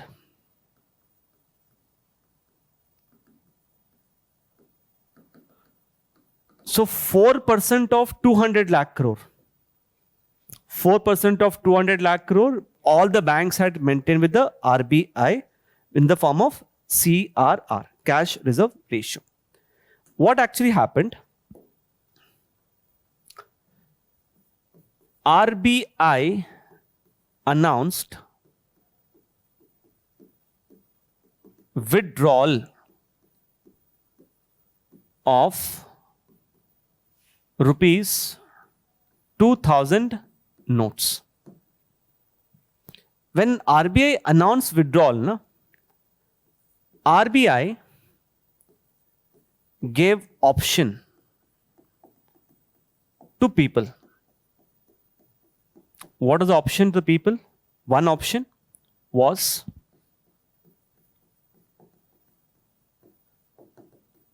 exchange the notes. When I say exchange note means if you have 2000 rupee note, you go give that 2000 rupee note to the bank. Bank will give you, let's say, 4 500 rupee notes. That is option 1. Second option which RBI gave was you can deposit the 2000 rupee note. दो options है. Clear? So that was what was the withdrawal of 2000 rupee note. What do you think happened? What did people, which option do you think overwhelmingly, which option did the people exercise? Did they exchange or did they deposit? 85% of bank notes were deposited with the banks. Kitna percent? Almost 85. So because of this, post withdrawal of rupees 2000 notes, post withdrawal, total deposits with the banks was somewhere around 210 lakh crore. How much was the deposit before? Total deposits 200 lakh crore before withdrawal. You could see post withdrawal, this jumped to almost 210. I hope everyone knows the meaning of incremental. Incremental means addition. Incremental deposits with the banks. How much was the incremental deposit? 10 lakh crore. Incremental, additional. Now think what will happen. Banks, suddenly they got more deposits. Suddenly if they get more deposits, what will happen? क्या होगा? Obviously banks पैसा लेके चुपचाप तो नहीं रहेंगे ना.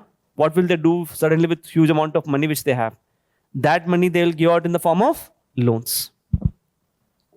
Sudden increase in deposits could have led to increase in loans and hence, yes, what is that? Hence money supply. And if money supply increases, this could lead to inflation. So what RBI did? RBI introduced incremental CRR as a special scenario to prevent banks from giving excessive loans. Please see the table. Table देखना. How is incremental CRR calculated? Percentage of what? Incremental deposits. So, once again, our banks kept money with the RBI. But that was percentage of what deposit? Not the total deposit, percentage of incremental deposit. This was actually called as incremental CRR. This was incremental CRR. And this rate, incremental CRR, was how much? 10%.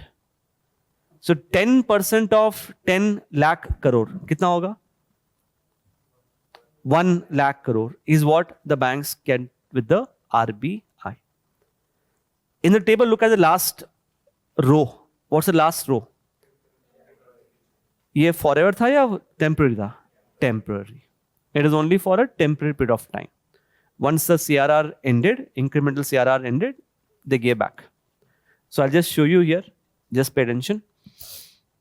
I'll give you time to incorporate this. If you go to Google,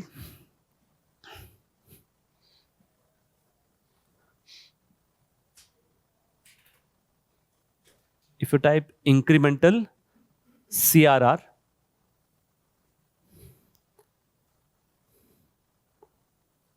okay, can you see this? RBI to discontinue incremental CRR in a phased wise manner. So you could see here, this is from 2023. You could see RBI will release 23% of incremental CRR maintained on September 9th. September 9, 2023. It gave back 25%. 25% of how much? Incremental CRR. Incremental CRR kitna tha? 1 lakh crore. So it gave back how much? 25,000 crore. After that, the remaining 50% will be released on October 7th. So by October 7th, 2023, incremental CRR has been done away with. It was introduced during recent withdrawal.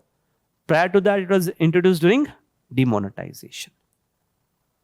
समझ में आया, everyone? So please write.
Okay,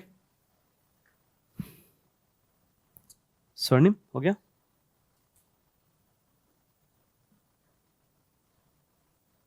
Parth, you're not able to see? Done?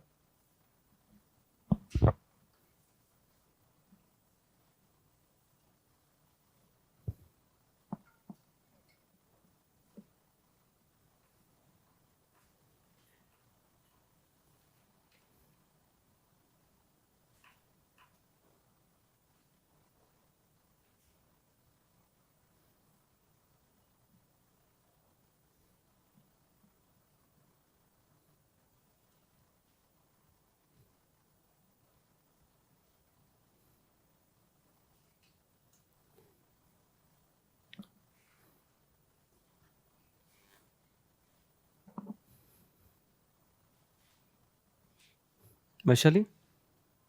Okay. Take it.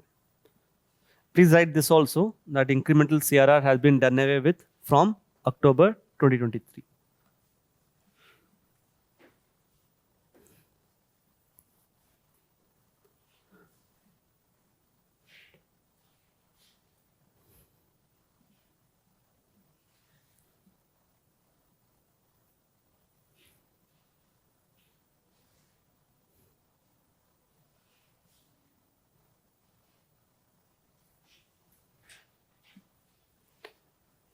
Okay.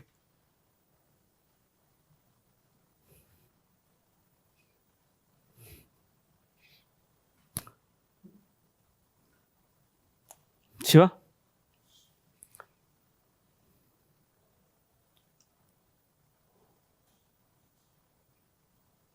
CRR can either be expressed as percentage of NDTL or percentage of deposit. It is right? Yes. Varun?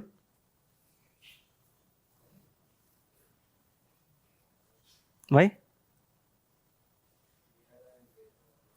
And that is just an exception, but always go with this. Do not apply that logic ki non-scheduled banks, because ignore non-scheduled banks, because how many non-scheduled banks we have in India? Only two. So forget about it. So this statement is right. Anil? It is not applicable to NBFCs. Good. Bharat?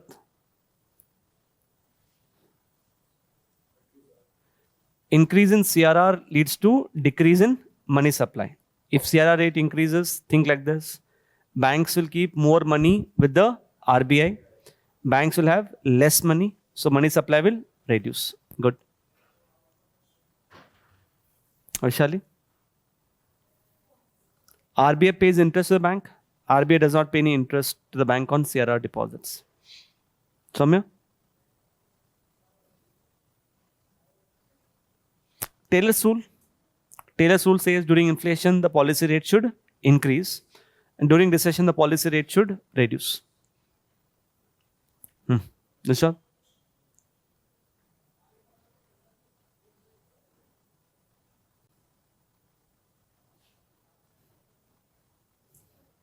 It is false. Why it is false? It's not percentage of total deposit, it's percentage of incremental deposits. Kushi?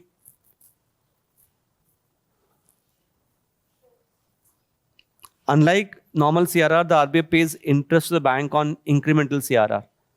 If you come across this question, na, you'll get those doubt in the mind. Sir ने नहीं बताया होगा class में. शायद RBI must be paying interest on incremental CRR. If it is important, I'll tell you, na. How will I forget that? Because it is such an important difference.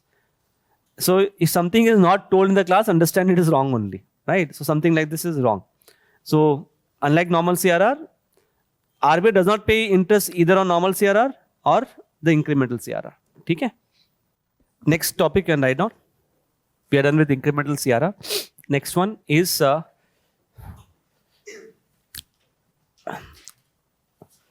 SLR, statutory liquidity ratio. Statutory, STATUTORY, statutory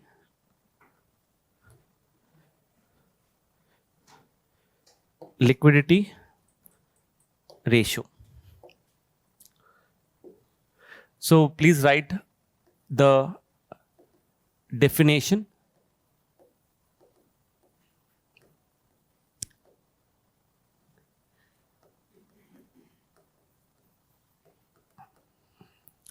SLR refers to SLR refers to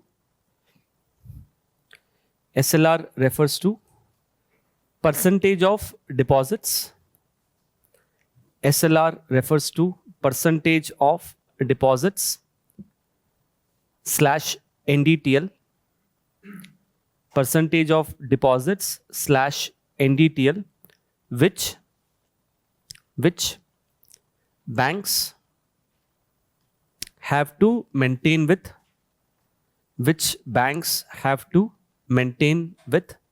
themselves, which the banks have to maintain with themselves in the form of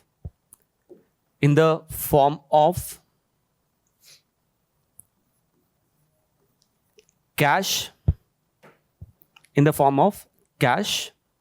comma, gold,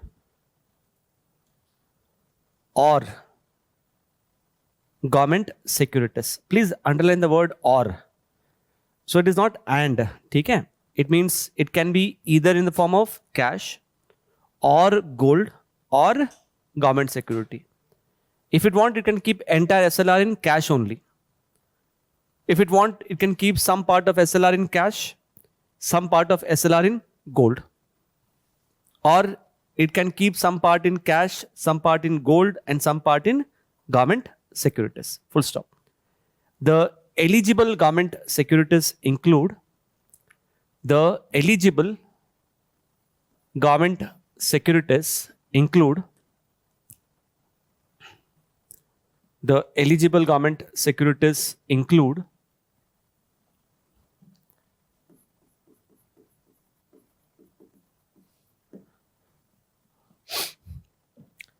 dated bonds,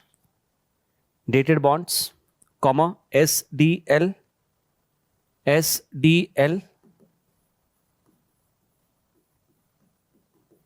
comma, treasury bills,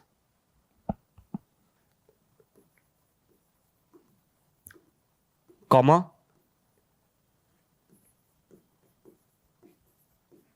और कौन सा है, cash management bills, comma, sovereign green bonds,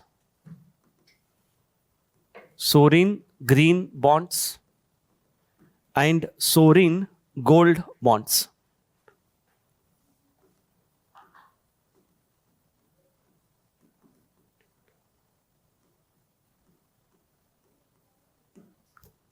ठीक है? So please have a look at the list of all the government securities which can be maintained as part of SLR. All the 4 government securities that we covered already. To that you have to add 2 more: sovereign gold bond and green bond. Okay. Totally, how many are eligible government securities? 6. Okay. Now, because you have understood CRR, SLR is much easy. Because one difference you understood, that CRR is maintained with whom? RBI. SLR is maintained with whom? Banks themselves. This is one difference. What's the second difference? Yes. The second one is in what form it is maintained. CRR is maintained in what form? Cash only. Whereas SLR can be in the form of cash, gold, or government securities. Okay. Apart from that, we'll come to that point. Third, if you see applicability wise, we have covered that it is applicable to scheduled banks. Which act? It is applicable to scheduled bank under RBI Act of 1934. It is also applicable to non-scheduled banks, but that is under BR Act of 1949. This side for SLR, if you see, applicability is for both scheduled as well as non-scheduled banks. It is applicable for both, but it is applicable for both under BR Act of 1949. Okay.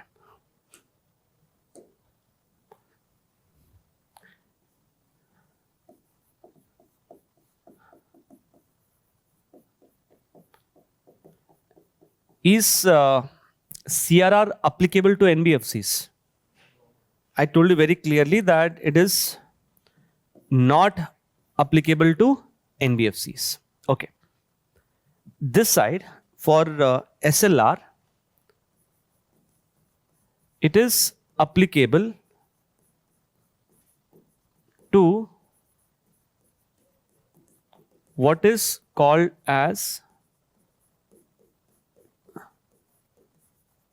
please see this, applicable to deposit taking NBFCs. When I say deposit taking NBFCs, means these are the categories of NBFCs which accept deposits and give out loans. However, not applicable to non-deposit taking NBFCs. What are non-deposit taking NBFCs? They don't accept deposits. For such NBFCs, SLR is not applicable. I think that is quite logical also, no? How is SLR calculated? Percentage of what? Deposits. These NBFCs do not accept deposits. We have a separate topic about NBFC. Don't not worry. There we'll get into depth of what is deposit taking and what is non-deposit taking. You have heard of Bajaj Finance, Mahindra Finance, Bajaj Finance, Mahindra Finance, Manappuram Gold Loan, Muthoot Finance. All these are deposit taking. But you have one NBFC called as Tata Capital or Reliance Capital. Tata Capital and Reliance Capital are non-deposit taking NBFC. They don't accept deposit. They only give out loans. Okay. So as of now, understand SLR is applicable only to deposit taking NBFCs. Okay. Next is, if you see limit. Yes. Kushi, what's the limit on CRR? Limit. What's the minimum and maximum CRR? Presently it is 4%, but maximum, minimum and maximum क्या हो सकता है? It can be 0 and it can go up to 100, which means CRR can range from 0% to 100%. But when it comes to SLR, maximum SLR can be only 40%. This is quite important. SLR maximum कितना हो सकता है? 40%. But there is one exception. Anyone? There is one category of bank for which SLR rate is higher. Current affairs class we covered. Payment banks. So in the current affairs class, I told you about payment bank. For payment banks, how much is the SLR rate? 75%.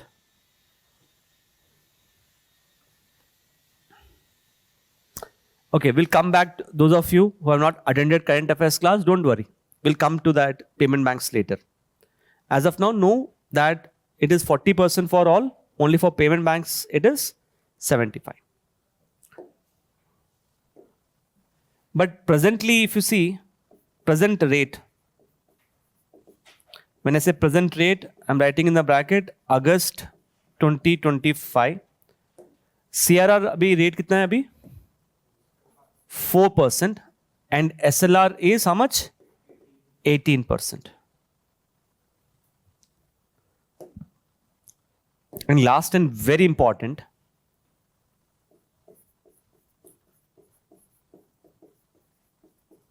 scope to earn profit.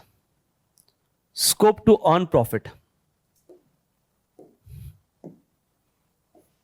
No scope to earn profit as RBI does not pay interest. I think that is quite easy. Is RBI paying any interest to bank? No, right? So bank cannot earn any profit. But let's say this side. Bank can maintain SLR in the form of gold. If the gold value increases, bank can make profit. Bank can maintain SLR in the form of government security. On government security, what is the profit? Interest which they get. So this side you can write scope to earn profit. And there, first one, how does it earn profit? Appreciation in the value of gold, that is one. And second one is interest earned on government securities.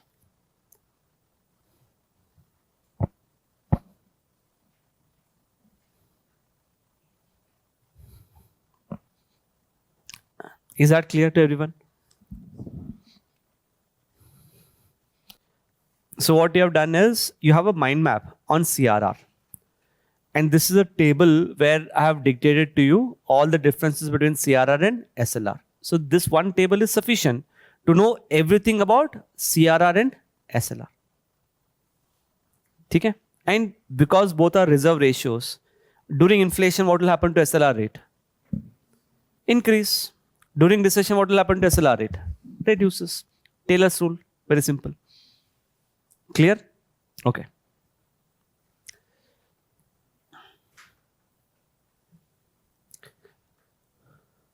Look at the question asked in 2015. Sure.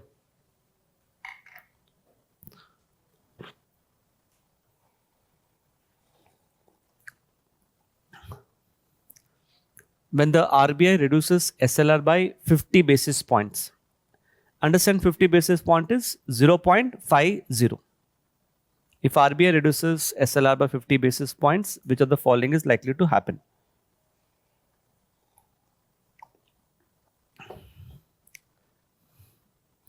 What you can do, you can make a flow chart.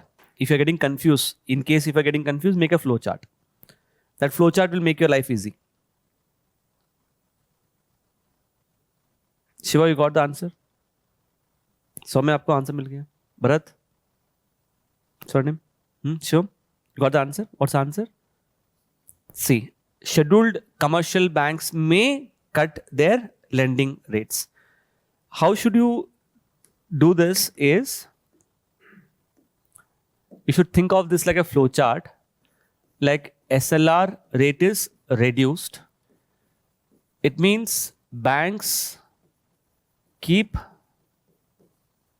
less money with themselves, है ना? Because what is SLR? SLR is percentage of deposit which the bank keep with themselves. So banks will keep less money with themselves.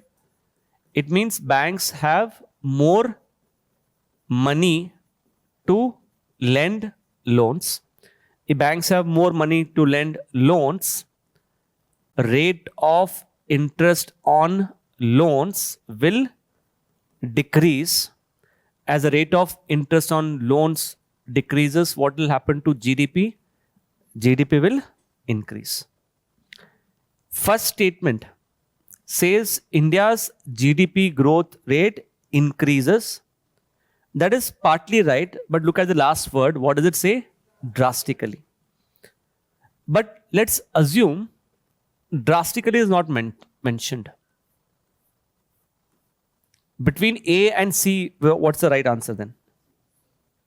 It is still C. Because in UPSC prelims, please remember this golden rule. You must always look at what effect? Immediate effect. Looking at the flow chart, पहले क्या आ रहा है? Decrease in rate of interest on loans. उसके बाद what is coming? GDP growth rate. Is that part clear?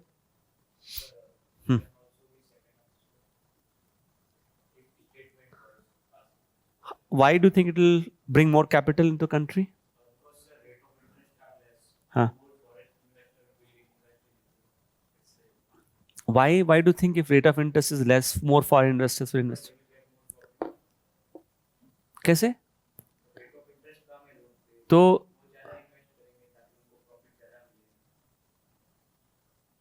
Rate of interest कम है. I am हाँ हाँ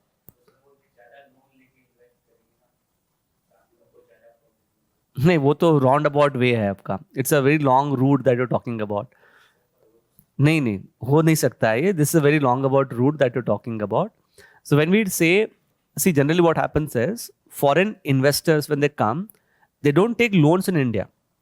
They come with their money from outside India. So when they make investment in India, it is the time when in their countries the rate of interest is lower. What they do in their countries, they borrow money at a lesser rate of interest. That money they come and invest in India. Obviously, that is how more amount of capital will come in, not in this way. Okay? Shiva?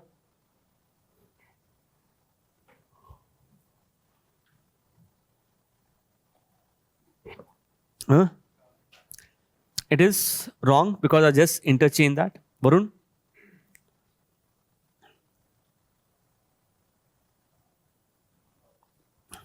Why it is false? Because it is not stipulated. It can be either in the form of cash, gold, or government security. Anil?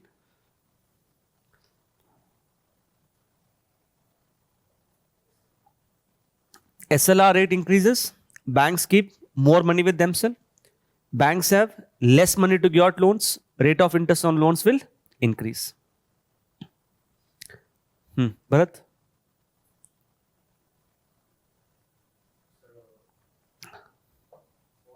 False. SLR is applicable to deposit taking NBFCs. Vaishali? Okay, forget about it. Just make a note after that. Note after the diagram you have made, table, right? Special government securities, such as oil bonds,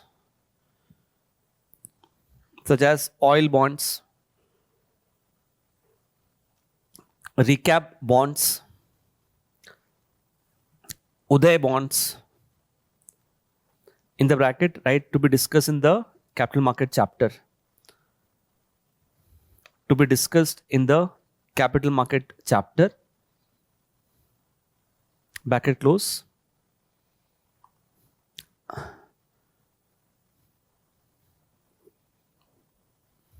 Are not eligible SLR securities. Are not eligible SLR securities. So we have something called as special government security. Banks cannot keep this special government security as part of SLR. So what are the eligible government securities? Just 6. The 4 that we covered: dated bonds, SDL, treasury bills, cash money bills, sovereign gold bond, and sovereign green bond. Sovereign green bond and sovereign gold bonds are eligible SLR securities. It is right. Next. Soumya?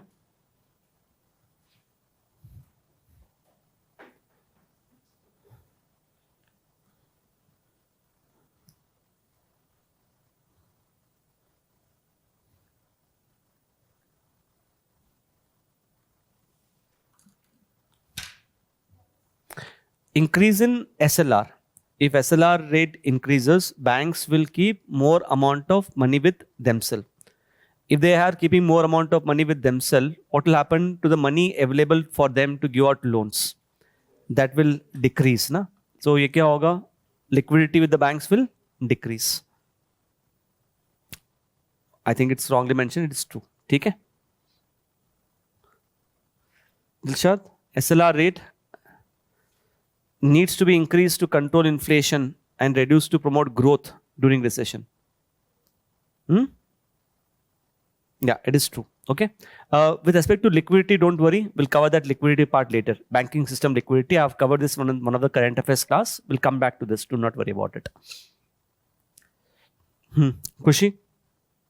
Achha, you're not there in the class. Do not worry. This is a question which was not covered when you're there.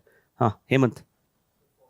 Both SLR and CLR are fixed by the MPC.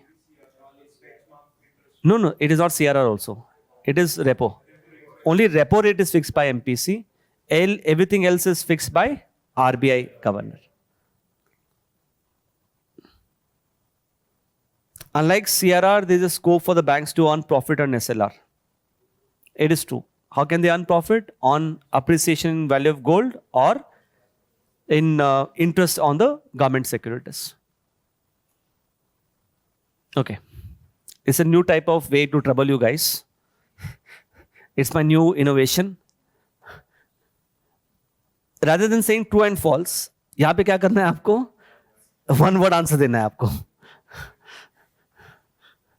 So I keep thinking कि लोगों को कैसे trouble किया जाए. So I thought this is a new way to trouble you guys. So Swarnim, unfortunately you are the first guy.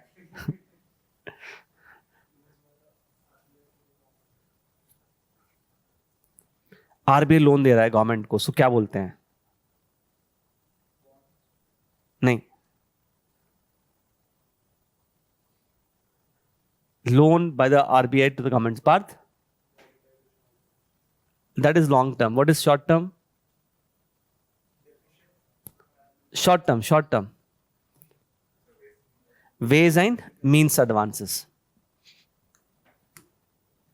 Part.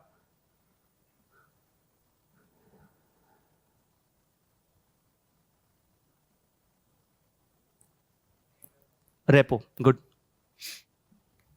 Sure. Tool used by the RBI to accept deposit is reverse repo. Hemant?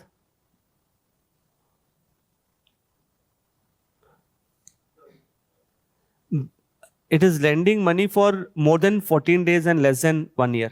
Call, notice and term. Term is more than 14 days and less than 1 year. Good. Ashu?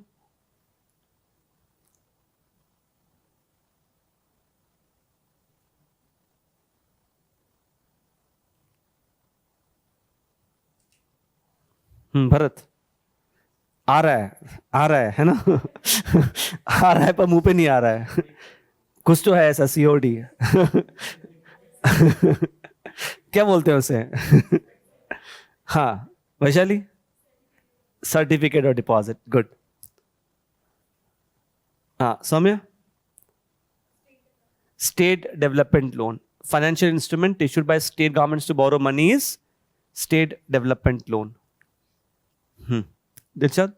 Financial instrument issued by the central government to borrow money for short term from the market. Were you there in the class that time? We escaped. Anil? T-bills and cash management bills. Good. Varun? Financial instrument which is issued at discount and redeemed at face value used for borrowing for less than 91 days. Cash management bills or T-bills? It is CMB because it is saying less than 91 days. Percentage of deposit which the banks must maintain with the RBI in the form of cash. CRR. Okay, write the next term. After you have mentioned that note, after you mentioned the note, write financial repression. After the note that you have written, write financial repression. Financial repression, right? It refers to a situation. It refers to a situation wherein banks are forced to invest in government securities, wherein banks are forced to invest in government securities under SLR, under SLR, which may lead to lower profits, which may lead to lower profits. Okay, let's understand what exactly is this financial repression.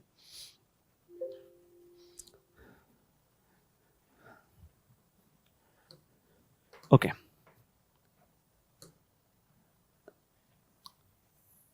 Let's say this is a bank. Bank is accepting a deposit. After accepting deposit, some percentage of deposit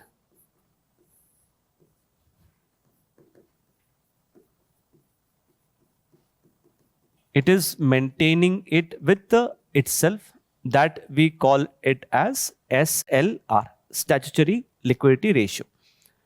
And we discussed that it can be maintained in the form of cash or gold or government security. Okay? Out of these three, which is the most safest investment? Government security. Sometimes if you invest in gold, gold value might fall. So bank may incur a loss. So the most safest is government security. But here the problem is, let's say you have a bank. Bank has option 1 of investing in government security.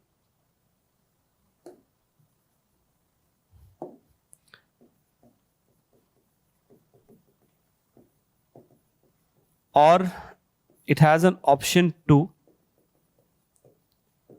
where it can invest in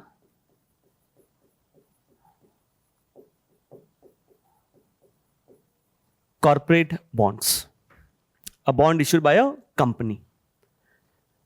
Between these two, which one do you think is more risky?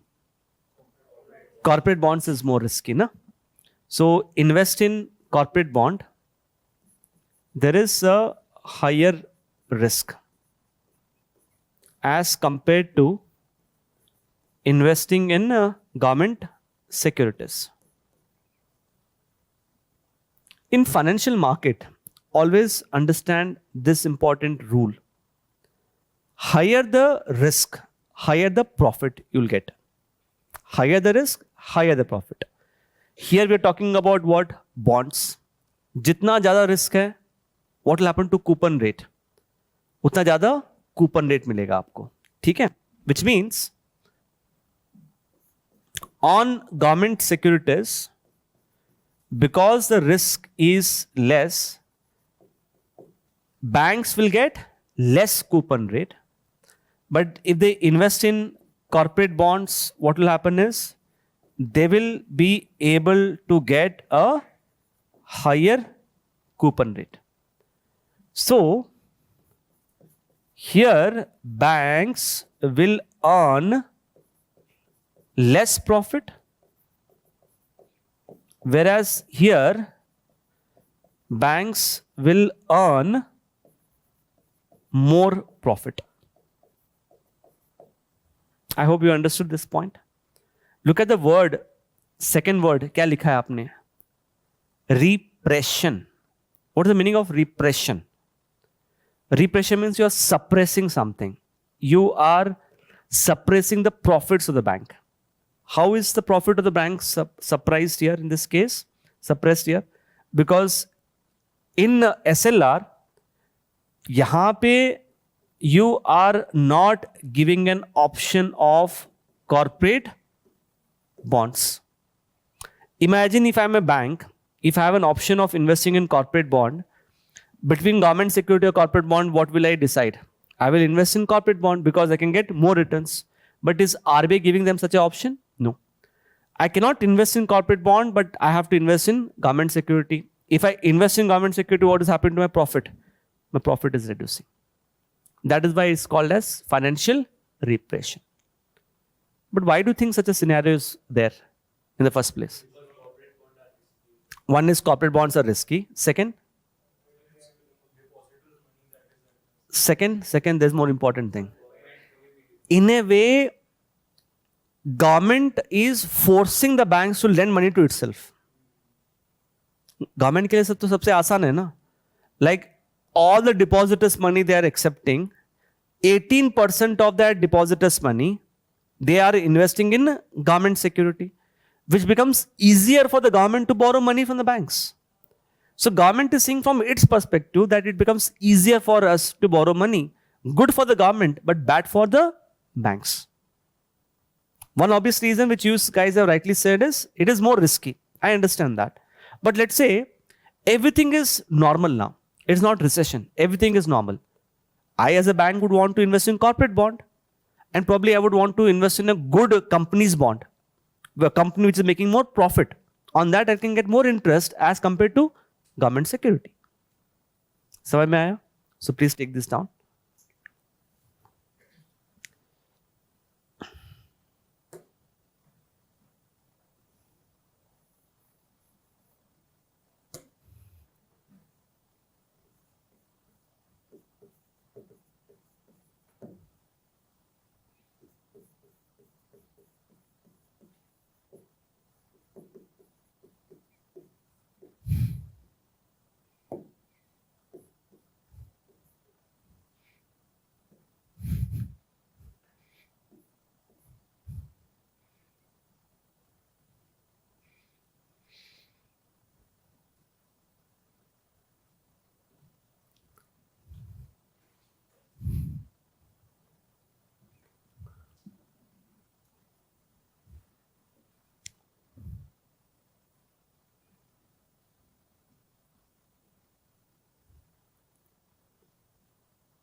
I hope we are clear, everyone.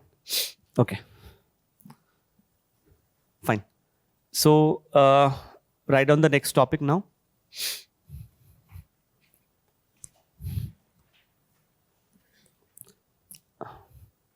Okay. Before we go to the repo, that's the next and most important topic. I just want to discuss one important thing. Make a heading. Why do banks buy government securities? Why do banks buy government securities? Why do banks buy government securities? Okay. Now this is quite important to understand the next tool that we are going to talk about. That is the tool of repo. Okay. So let's say this is a particular bank is accepting deposit. After accepting deposit, like I said, some percentage of deposits it will keep with the RBI in the form of CRR, cash reserve ratio. What it will also do is some percentage of deposits it will keep with itself in the form of SLR. This is in the form of cash. This is in the form of cash, gold, or government security. The question that you have written is, why do banks buy government securities? Now, for example, just think here. This bank has accepted deposits worth rupees 100. This is a total deposit has accepted. What it will do is CRR rate, I said it is 4%. So it will keep 4 rupees cash with the RBI. SLR rate is 18%. And that 18 rupees, it can keep it in the form of cash or gold or government security. For example, let's say it has kept 18 rupees worth in the form of government securities only. So why is bank purchasing government security here? It is purchasing government security in order to fulfill what norms? SLR norms. That's the first reason. Apart from that, what also happens is banks will maintain government securities in excess of SLR. When I'm saying excess of SLR, how much is the government security which is part of SLR now? 18. Na? It might so happen that this bank can maintain excess government securities worth rupees 12. What's the total government security which the bank has now? 18 plus 12 is 30. But out of that 30, 18 is part of what? SLR. Remaining 12 is in excess of SLR. Why is this SLR excess government security kept? क्या reason है? Why it is keeping that excess? Basically, bank has surplus money. If it has surplus money, what it can do is it can invest in government security. And if it invests in government security, can I say it is something like giving loans to government only, no? It is like giving loan. So, can I say it can invest in that government security because it is a source of investment. It's a source of investment. Second reason, which is also very important, you know that RBI is a banker to banks. It means if banks are in need of money, banks can borrow money from RBI. But if banks have to borrow money from RBI, they have to keep something as a collateral, mortgage. Like if you take loan from a bank, bank will ask you to keep something as a collateral or mortgage. Same way, if this bank wants to borrow money from RBI, this bank is required to keep something as a collateral. What collateral will it keep? Government security. But hold on. Which government security is keeping as a collateral? Is it the government security which is part of SLR or government security which is in excess of SLR? Excess of SLR. It can never keep the government security which is part of SLR as a collateral. So use excess government securities as collateral to borrow money from RBI under the repo window. ठीक है? So please write. Banks buy government securities. Banks buy government securities for the following purposes. Banks buy government securities for the following purposes. Number one, maintain SLR. Second, source of investment. Source of investment. Third, use government securities as collateral. Use government securities as collateral to borrow money from RBI. To borrow money from RBI under the repo window. Under the repo window.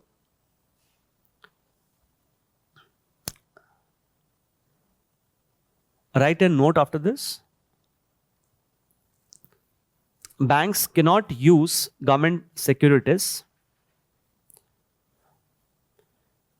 Banks cannot use government securities which are part of SLR. Banks cannot use government securities which are part of SLR as collateral. As collateral to borrow money under the repo window. Under the repo window. Full stop. Only the excess government securities, only the excess government securities can be used as collateral. Only the excess government securities, only the excess government securities can be used as collateral. If you want, you can take this as an example. Write example and take down this diagram.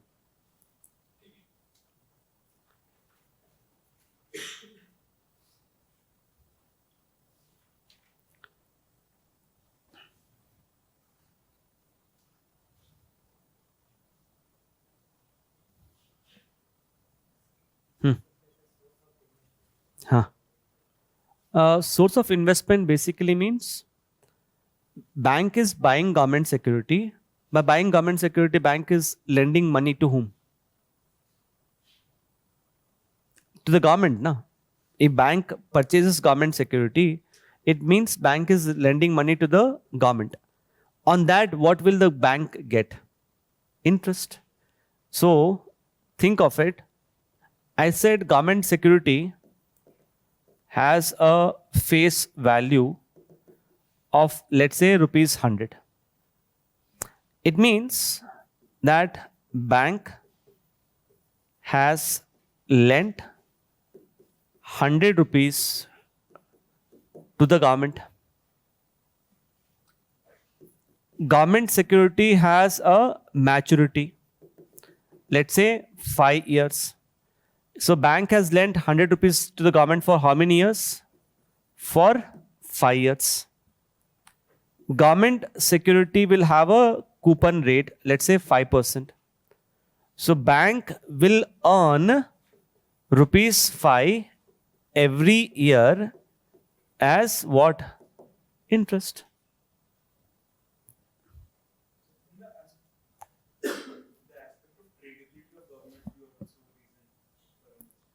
You can say that because it's more liquid. They can usually do a trading as well. Okay. So please write the next tool, repo. And please mark it as important, repo.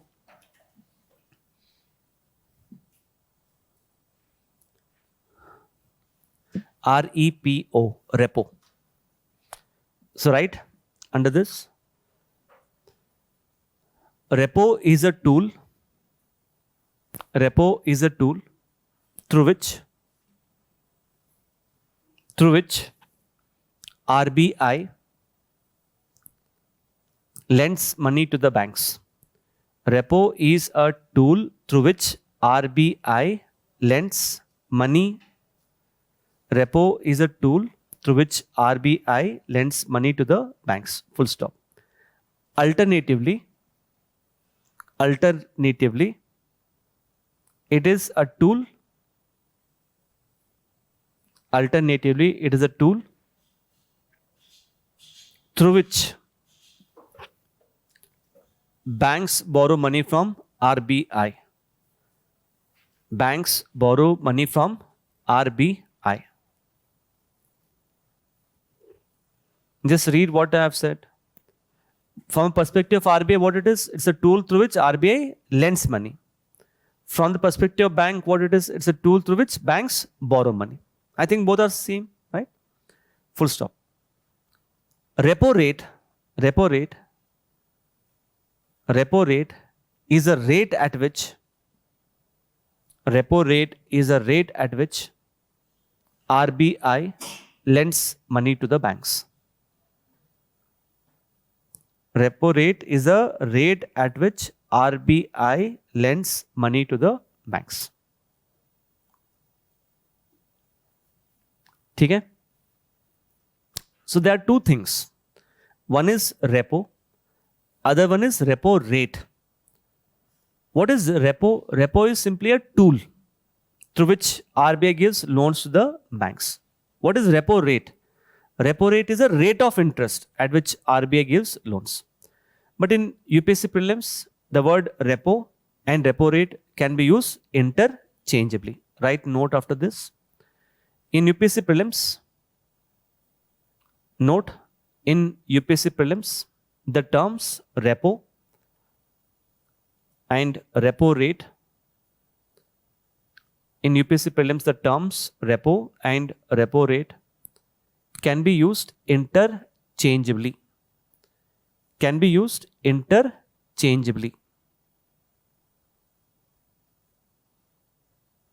Okay, now let's get back here. Repo is probably the most complicated tool to understand among all the tools.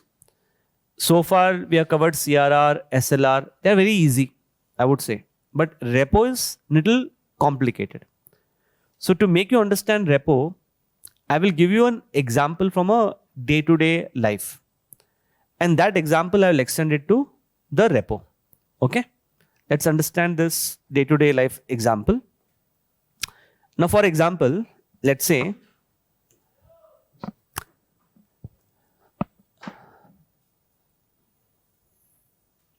this is me, and let's say there's a friend of mine, and let's say we're talking about college days. Let's say the one fine day, the friend of mine comes to me and he says, please lend me 1 lakh rupees. He says, please give me 1 lakh rupees. You know, during college days, what used to happen was like, whenever such things used to happen, it was a classical dilemma versus money versus friendship. Hamesha. Biggest dilemma. When I'm saying money versus friendship dilemma, means, let's say, if you give money, you'll keep the friendship alive. But what will you lose? You lose your friend, money. But अगर आपने पैसा नहीं दिया तो what will you lose out?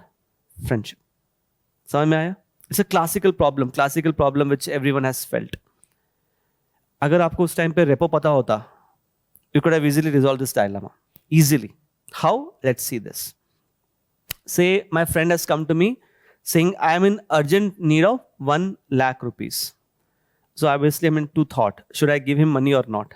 Because I know for sure that if I give him money, he will take it for granted and he's not going to lend me back. He's not going to give me back that money for sure, right? So let's say while he's asking me for that particular money, suddenly his phone rings. Uska phone ring hota hai. And out of curiosity, I see what phone is he using. I find that this guy is using iPhone Pro Max, latest version. And I see at my mobile phone, I'm still using that old Nokia wala keypad wala phone. This person is asking me for loan worth 1 lakh from a person who's using Nokia wala phone. So obviously, I'll tell him one thing. You have so much money, na? You have so much phone, your costly phone. You sell it that phone. You sell that phone in the market, you get 1 lakh rupees. Why do you want to borrow money from me? But you know, these days people are very emotionally attached to the mobile phone which they purchase. Right? So my friend says, I will not sell it. Because I want to have this mobile phone no matter what. I don't want to sell it. What I can do as a good friend, I can tell him,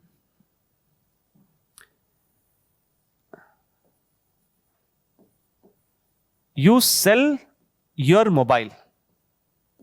Let's say the cost of the mobile, just to keep it very simple, cost of the mobile is 1 lakh.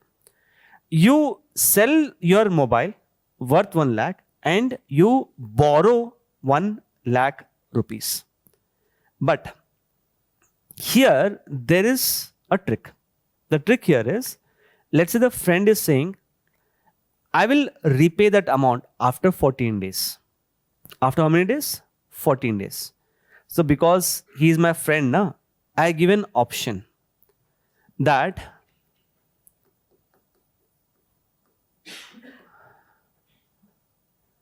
on the 14th day, the day on which my friend wants to repay the money, I give an option that my friend can come to me and repurchase the same iPhone worth rupees 1 lakh. Did you understand this thing? So what is happening on the first day itself? I and my friend have entered into a kind of contract, a kind of an agreement. That agreement says after 14th day, the friend will come to me and repurchase that iPhone at a later date. Imagine on the 14th day, if it does not come back, what will happen in this particular case? Will I lose out money? I will lose out money, but I will not be sad. Because why I will not be sad? Because I still have his iPhone. So, whose responsibility it is to come and repurchase the iPhone now? The friend's responsibility. I don't have to worry about it. So can I say in this case, the iPhone is acting like a collateral. It is acting like a security, right? But let's say I'm a very greedy person.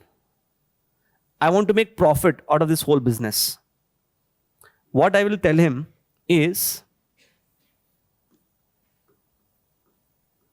on the 14th day, when the friend will purchase the iPhone worth rupees 1 lakh, he will have to repay me 1 lakh plus,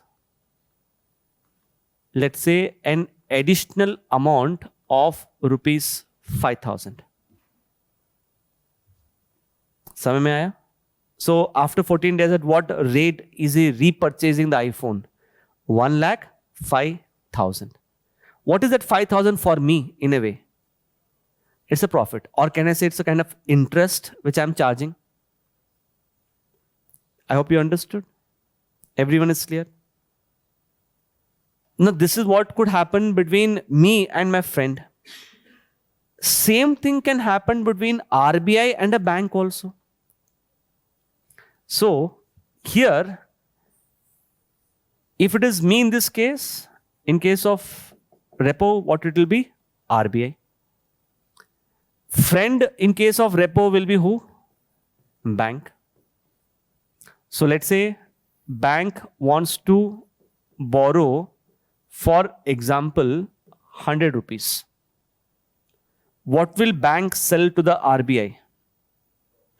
bank will sell government security worth rupees how much? 100. When I'm saying government security worth 100 means what's the face value of the government security? Face value is 100. Okay? This will all happen on the first day. Bank is borrowing money for certain few days. So 14th day, here,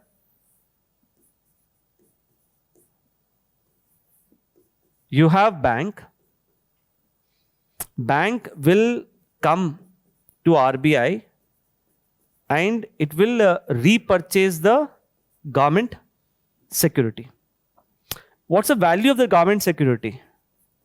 The value of the government security is still rupees 100.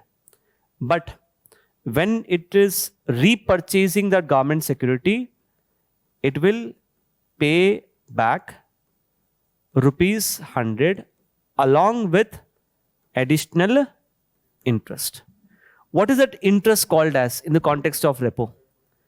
Repo rate. That interest is nothing but repo rate. Is everyone clear? Any doubts? So it's like, if I could explain in simple terms, in case of me, it is RBI. In case of my friend, it is bank. In case of mobile phone, what it is? Government security. So can I say bank is keeping government security as a collateral with the RBI to borrow money? So please write down in the next para. Under repo,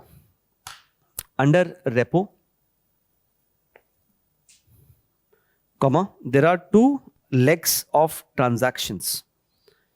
Under repo, there are two legs, L-E-G-S, two legs of transaction, right? Under this first leg, put hyphen, right? Banks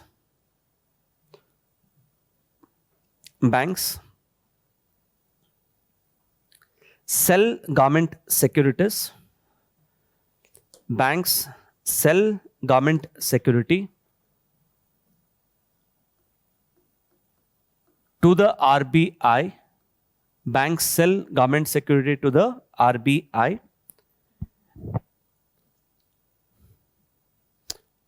with an agreement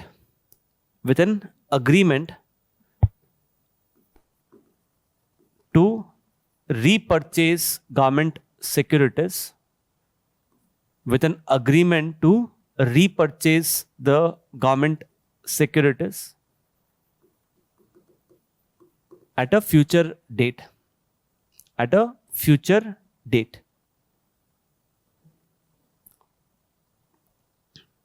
Full stop. Here, the banks keep government securities. Here, banks keep government securities as a collateral,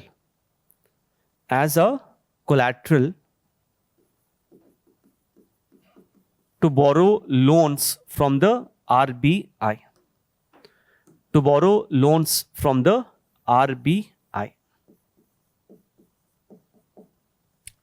Right? The second leg. Right? Second leg.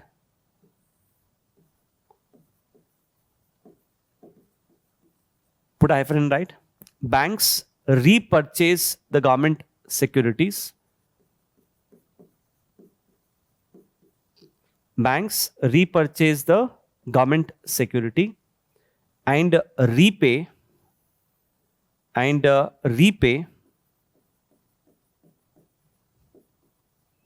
the borrowed money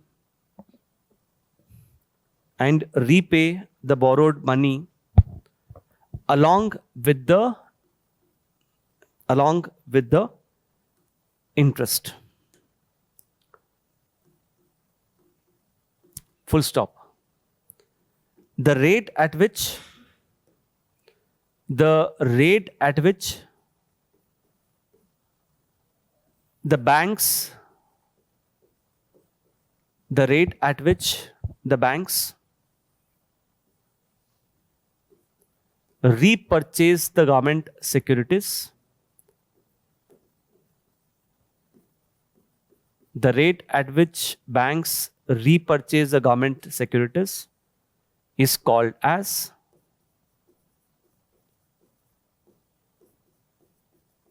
repo rate.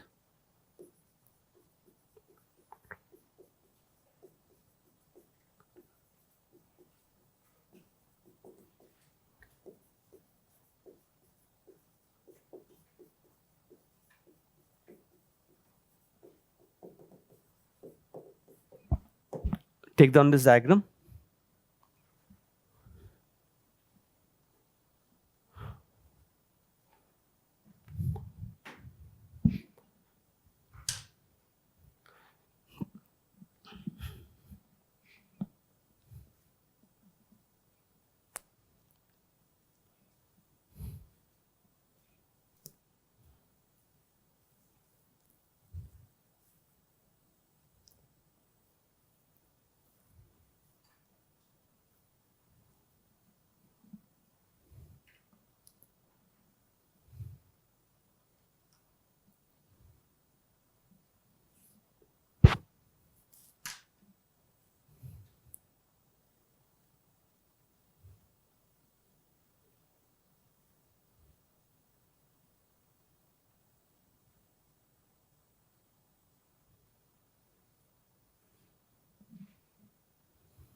Tomorrow you have polity class, right? Tomorrow and day after tomorrow? 2 days, okay. So we have covered until repo, okay, in the class. There's something else related to repo that we'll be covering later.